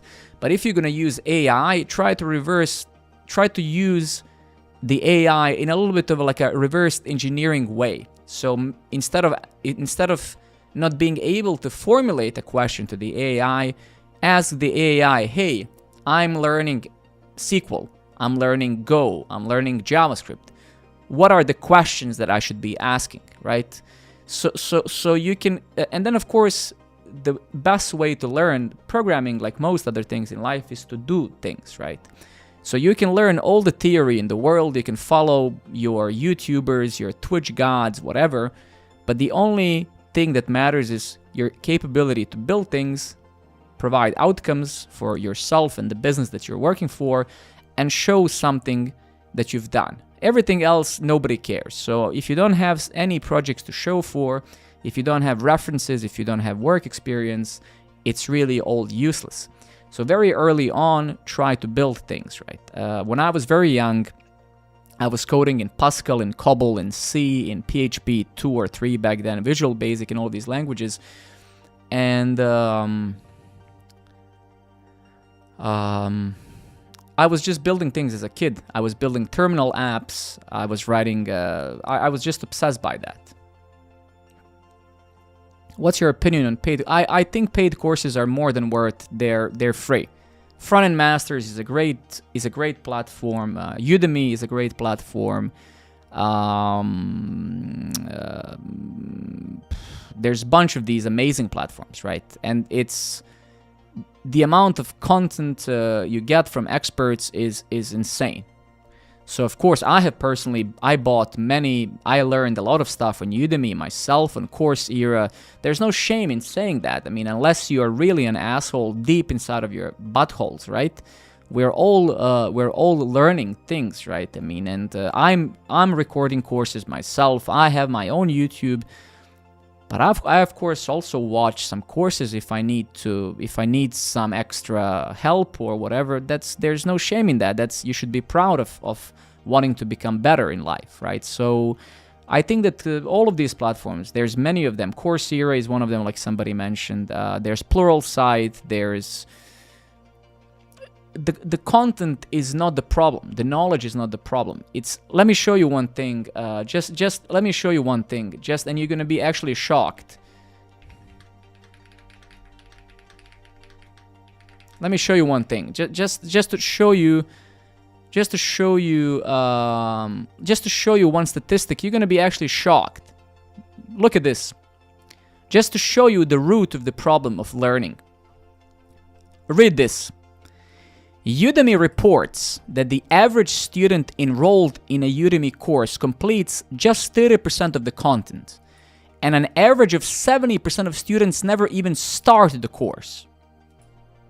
So, 10 people bought a course, 7 don't even start it. So they don't even start the course. And out of the 3, on average, they only finish 30% of the course. So you understand what the problem here is. This content on Udemy, front-end masters, my own, like when I look at my YouTube channel, the average view duration is like tragic. And I thought that I suck, right? I'm like, man, I'm just boring, right? Because of course there's always possibility that you simply suck, right? But no, actually, then I looked at statistics, I researched a little bit, and it seems to be right. It seems to be really just the and then you realize it's dopamine junkies, right? So people are just incapable of starting and finishing anything today. That's why you have platforms like TikTok and YouTube Shorts and stuff. The amount of dopamine that an average person needs, like so for example, let me tell you one thing. When you start a YouTube channel, I have this small YouTube channel. I don't know if you know, but I'll just share it here. When you start a YouTube channel and then you start researching, right? So how can I make people watch my entire videos? Then I came to a conclusion based on my research that in order to keep people's attention, you need to change the image or something like that every 2 seconds or 3. So in order to keep people's attention, you need to constantly put shit on the screen so they stay engaged. So in simple words, and I find that tragic as somebody who is 36 years old, I find it tragic that somebody needs to entertain me for me to be interested into learning knowledge, into learning insights, right? And then it's no strange, right, to read these numbers. Like you have a person that's incapable of focusing on a 5-minute video. How do you expect a person to finish 100 hours course, right? A course that takes months to properly finish because you're not watching courses to finish them, right? So, and actually if I show you my own YouTube channel over here, right? Like you'll see there's it's a ratio of likes, and it's like 100% likes in most of them. There's 2 assholes who dislike this one. But then if I go into statistics, right? It's like, I don't know where can I see that. Let me try to find an engagement audience. So average view duration is 40%. Could it be that these Udemy courses are not designed to keep people focused? But what do you mean designed to keep people focused, right? I mean, you're an adult, right? I mean, you decided to buy a course for your career.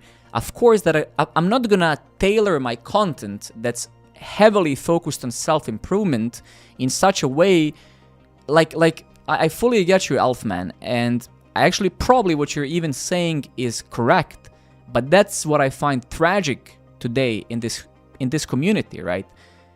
You're utilizing free content, but it's not actually enough for an average person today that something is free. You also have to be like a clown. You need to, if I put a web page with 1,000 words of information where only 30 words are important, is this sufficient? But how do you know what's important? What do you mean, man? What do you mean important? So, like, this is very confusing. When you buy a course, how do you know what's important? Say that you want to learn programming. Give me 1 second. Like, you don't have the competence. Anyway, it has nothing to do with that. So these numbers here has nothing to do with that. 70%, 7 out of 10 people don't even start the course that they purchased. So what does that have to do with your argument? Nothing, right? 70% of students never even start the course. So you can clearly see that what you're saying has nothing to do with this, right? 7 out of 10 people that buy the course never even started, right? And those that do start it finish on average 30% of it.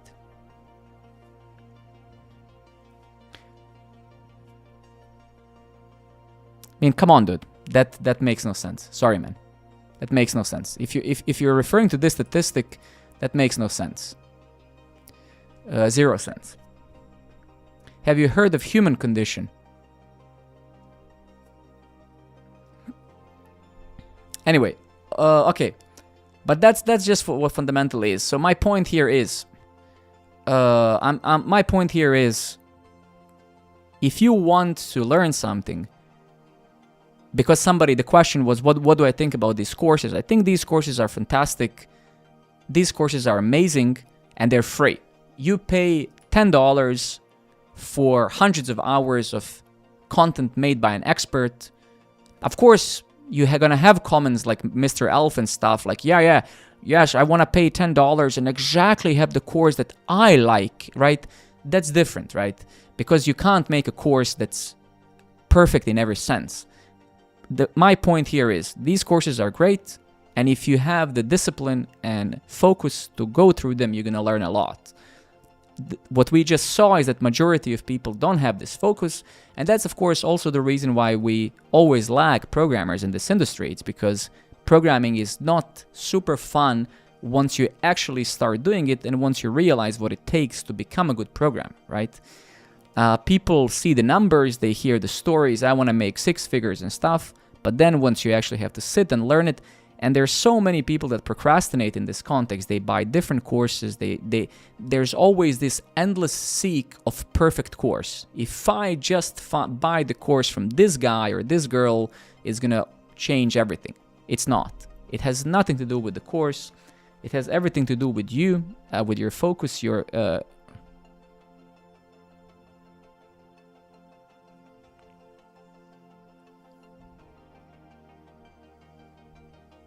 The stats may also indicate that learners got enough info from material. Okay, I don't think so. No. But if you think so, that's fine. No, has nothing to do with that. People just have no ability to finish most of the things. You cannot finish on average 30% of the course and say I've learned. That's impossible. It doesn't work like that. You cannot finish 3 out of 10 things and say I've learned everything. That makes no sense.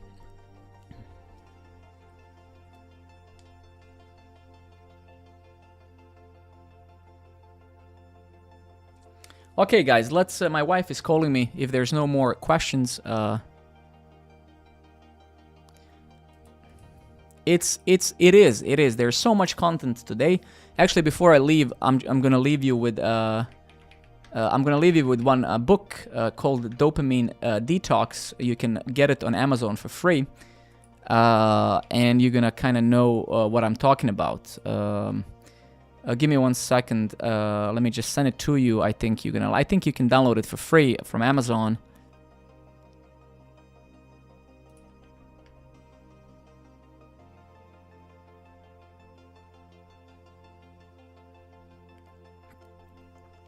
Exactly, Aguz. Absolutely. That's also what I'm saying. What I'm saying is exactly this. Without discipline, like, so one of the, let me tell you one thing. One of the most overrated things in life is motivation. People constantly speak about motivation. But what is really motivation? Motivation is doing something when you don't want to do something. It's not what people think. So in order to succeed, you need discipline, not motivation. If your expectation in life that you can only do things when you're motivated, you have already failed. Don't even start. Because having an expectation that you're going to be motivated about everything is just ridiculous, right? So I think discipline and continuity, this is really Stoic philosophy, right? So this is all about just basic Stoic philosophy, right? If you compare yourself to how you were the day before, only to yourself, work only on yourself and things you can affect about yourself, this is I call this recycled philosophy, right? This philosophy has been revealed to humanity 1,000 years ago, right? So it's no point talking about it anymore. But the point is, there's everything that you need on the internet to succeed is already there when it comes to programming.